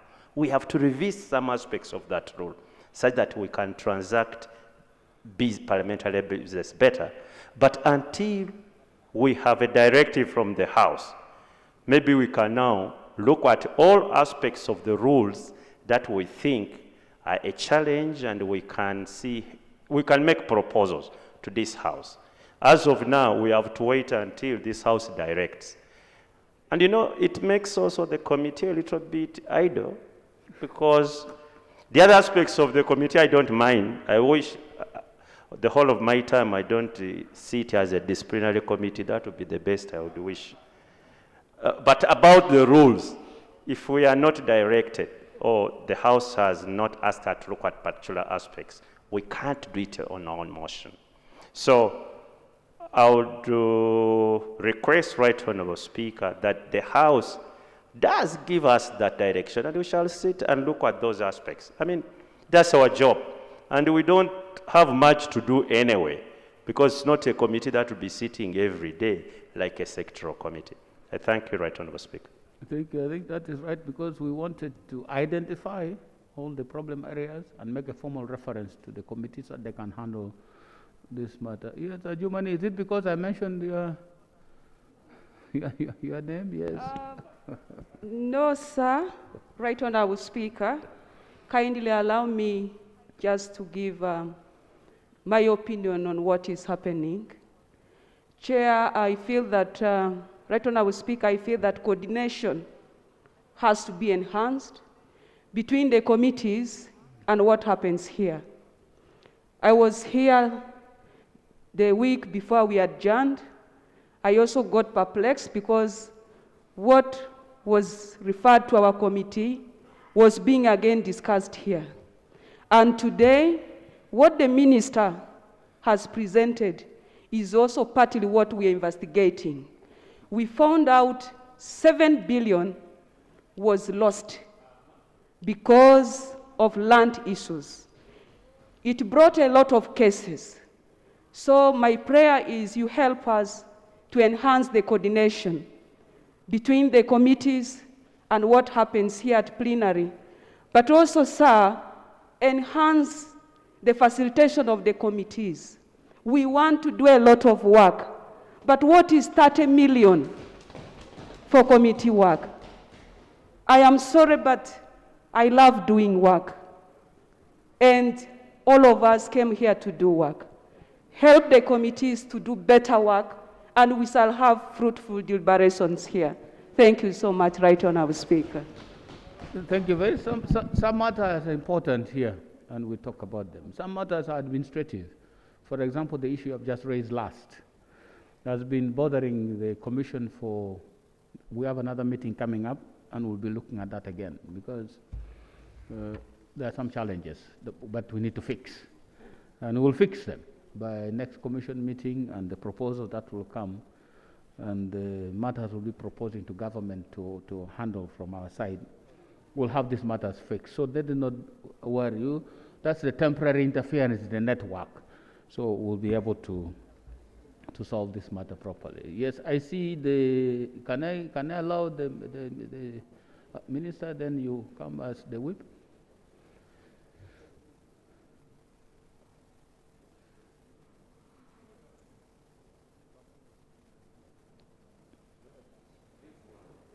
He's not coming on. Mike,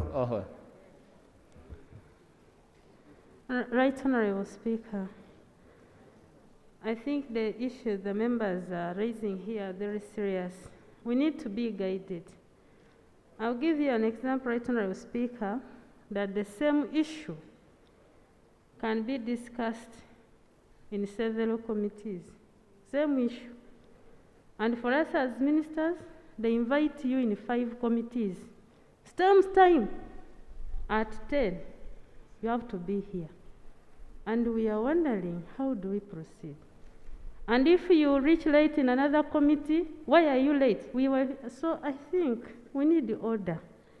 What honorable colleague she's talking about, how can we have the same matter being discussed by 5, 6 committees as if there is no any other business to address? So I think, honorable colleagues, we are moving in a zigzag form. At the end of the day, you even wonder who will be substantive reporting at the floor of the House this particular matter, who is responsible. Others are saying, let's go to the hotel and discuss about this. Others are saying, find us in room this, number this. Really, we need guidance on this, right? That guidance will come family. Yes, Government Chief Whip. Thank you, Right Honourable Speaker. Thank you. Thank you, Right Honourable Speaker. In relation to the concerns you've raised on the rules, and also the response from the Honourable Abdul Katuntu, Chairperson of the Rules Committee, Right Honourable Speaker, would it offend us, or would it be against our own procedures here if we said, for example, Honourable Katuntu's committee does a general review of all the rules we have, so that a comprehensive review of the rules we have, so that we don't pick out on certain matters which some people might feel these are matters of concern, because I don't know who determines that this is a matter that is of concern. So, like when we were coming, I thought each parliament should have its own rules of procedure. So that would give us an opportunity to study the rules comprehensively, since they have enough time, and then they make proposals and we adopt them as a House. I don't know whether, Right Honourable Speaker, that would be okay. You can guide us well. Thank you, sir. Thank you very much. I think the issue of each parliament having its own rule, I keep repeating, was resolved by Chief Justice Odoki as he then was. I think the date was 19th of May, 2011. He gave guidance that rules are rules. Rules of procedure for parliament are rules for procedures of parliament. They should not be segmented to each parliament, but each parliament can review what is not applicable anymore and add what might be new. For example, when we passed the rules, it was before 2011. I mean, 2011. There was no COVID. The numbers were not this. So many changes have occurred that requires us to review the rules, keeping the standard ones. Because they are standard ones, based on those 5 principles that I keep talking about. On the establishing the rights. You're not going to change, pass rules that will alter the rights of a member of parliament in parliament. No, you can't do that. So there are specific ones, procedural things that need to be reviewed. That has completely clogged our system. We need to review them. For example, this issue of doing things by lot. You throw lots, you throw papers, and then they pick. No, really. What thinking has gone into throwing a lot? I thought we should be thinking about what is urgent, what is not urgent, instead of leaving it to chance. And so these are areas we need to look at again. And I'm sure, because I tasked some members here to help look through, and then we do a comprehensive identification and make a formal reference to the Rules Committee, then we have a good debate. Because I think on most of these issues, they are ready. As we progress with the rules, I first looked at the rules of procedure of Parliament in 2001. My own view is that those rules were more comprehensive and more practical than the ones we have now. I would invite you to look at the rules that Parliament used from the 7th Parliament used, because that was the first time I enjoyed Parliament. You had the clarity almost on everything. You even had, sectoral committees were clear about what their roles were. The mandates were clear. Now they are just listed and they just mentioned that this one will handle this, Legal and Parliamentary Affairs Committee, Ministry of Justice, the Inspectorate of Government. That is all. There's no clarity on the specific functions that the Committee on Legal. In the process, we lost which committee should handle statutory instruments that are required to be approved by Parliament. Which committee? No, we don't know. We don't have it. And yet it was there. That was the Committee on Legal and Parliamentary Affairs that would seek and look at it. Is it in conformity with the laws that have been passed by Parliament, or is it not? Those were there. Clear. Now, somebody was proposing that we should have a whole committee on statutory instruments, subsidiary legislation. What work will they have? How many statutory instruments are for Parliament's in consideration? In this Parliament, we don't have any yet. In the last Parliament, I think we passed laws, about 3-4 laws that required instruments to be approved by Parliament, whichever way. So let's do this properly, do the identification, and then we do a formal reference to the committee. And I think you stay what you have now. Let us now add you more, and then you build on it, and so that you are comprehensive in what you're going to do, Chairman Rules. Thank you, Right Honourable Speaker. But there is quite an urgent one. I have been approached by many colleagues complaining about committee meetings. Each and every chairperson of a committee is literally calling a committee meeting every day. And members are running from one committee to the other, 30 minutes here, 1 hour here, and so on.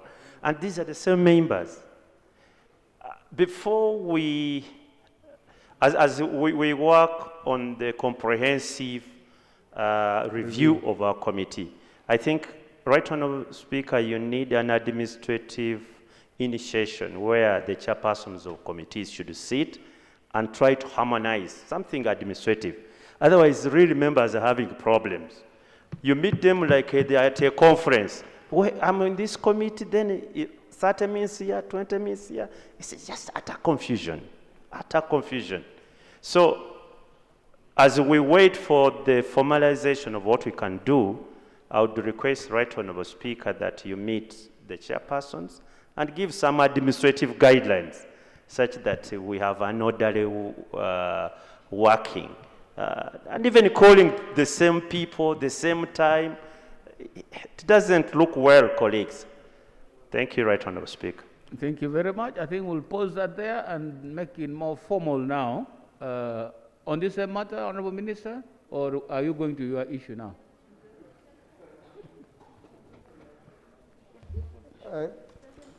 Right Honorable Speaker, almost on the same matter, because it affects ministers as well, and it affects our operations at the various ministries when we are required to report to various committees, you know, and that seriously affects us in terms of the space and time we have to deal with other business of government.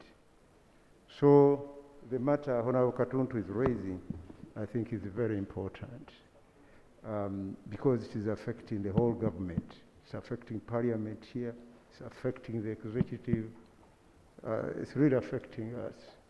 Secondly, Mr. Speaker, if you allow me, to address a matter relating to the order paper. When you look, you take the order paper, today's order paper as an example, you have actually 3 pages. We have, it's now coming to 6, and I think we have not even done 1 page of this order paper. I really think that we should assign time to the items that are comprised in this order paper, you know, so that we know that this particular item will take 30 minutes. And the total amount of time we have that particular day would tell us, you know, how many items that we are able to deal with.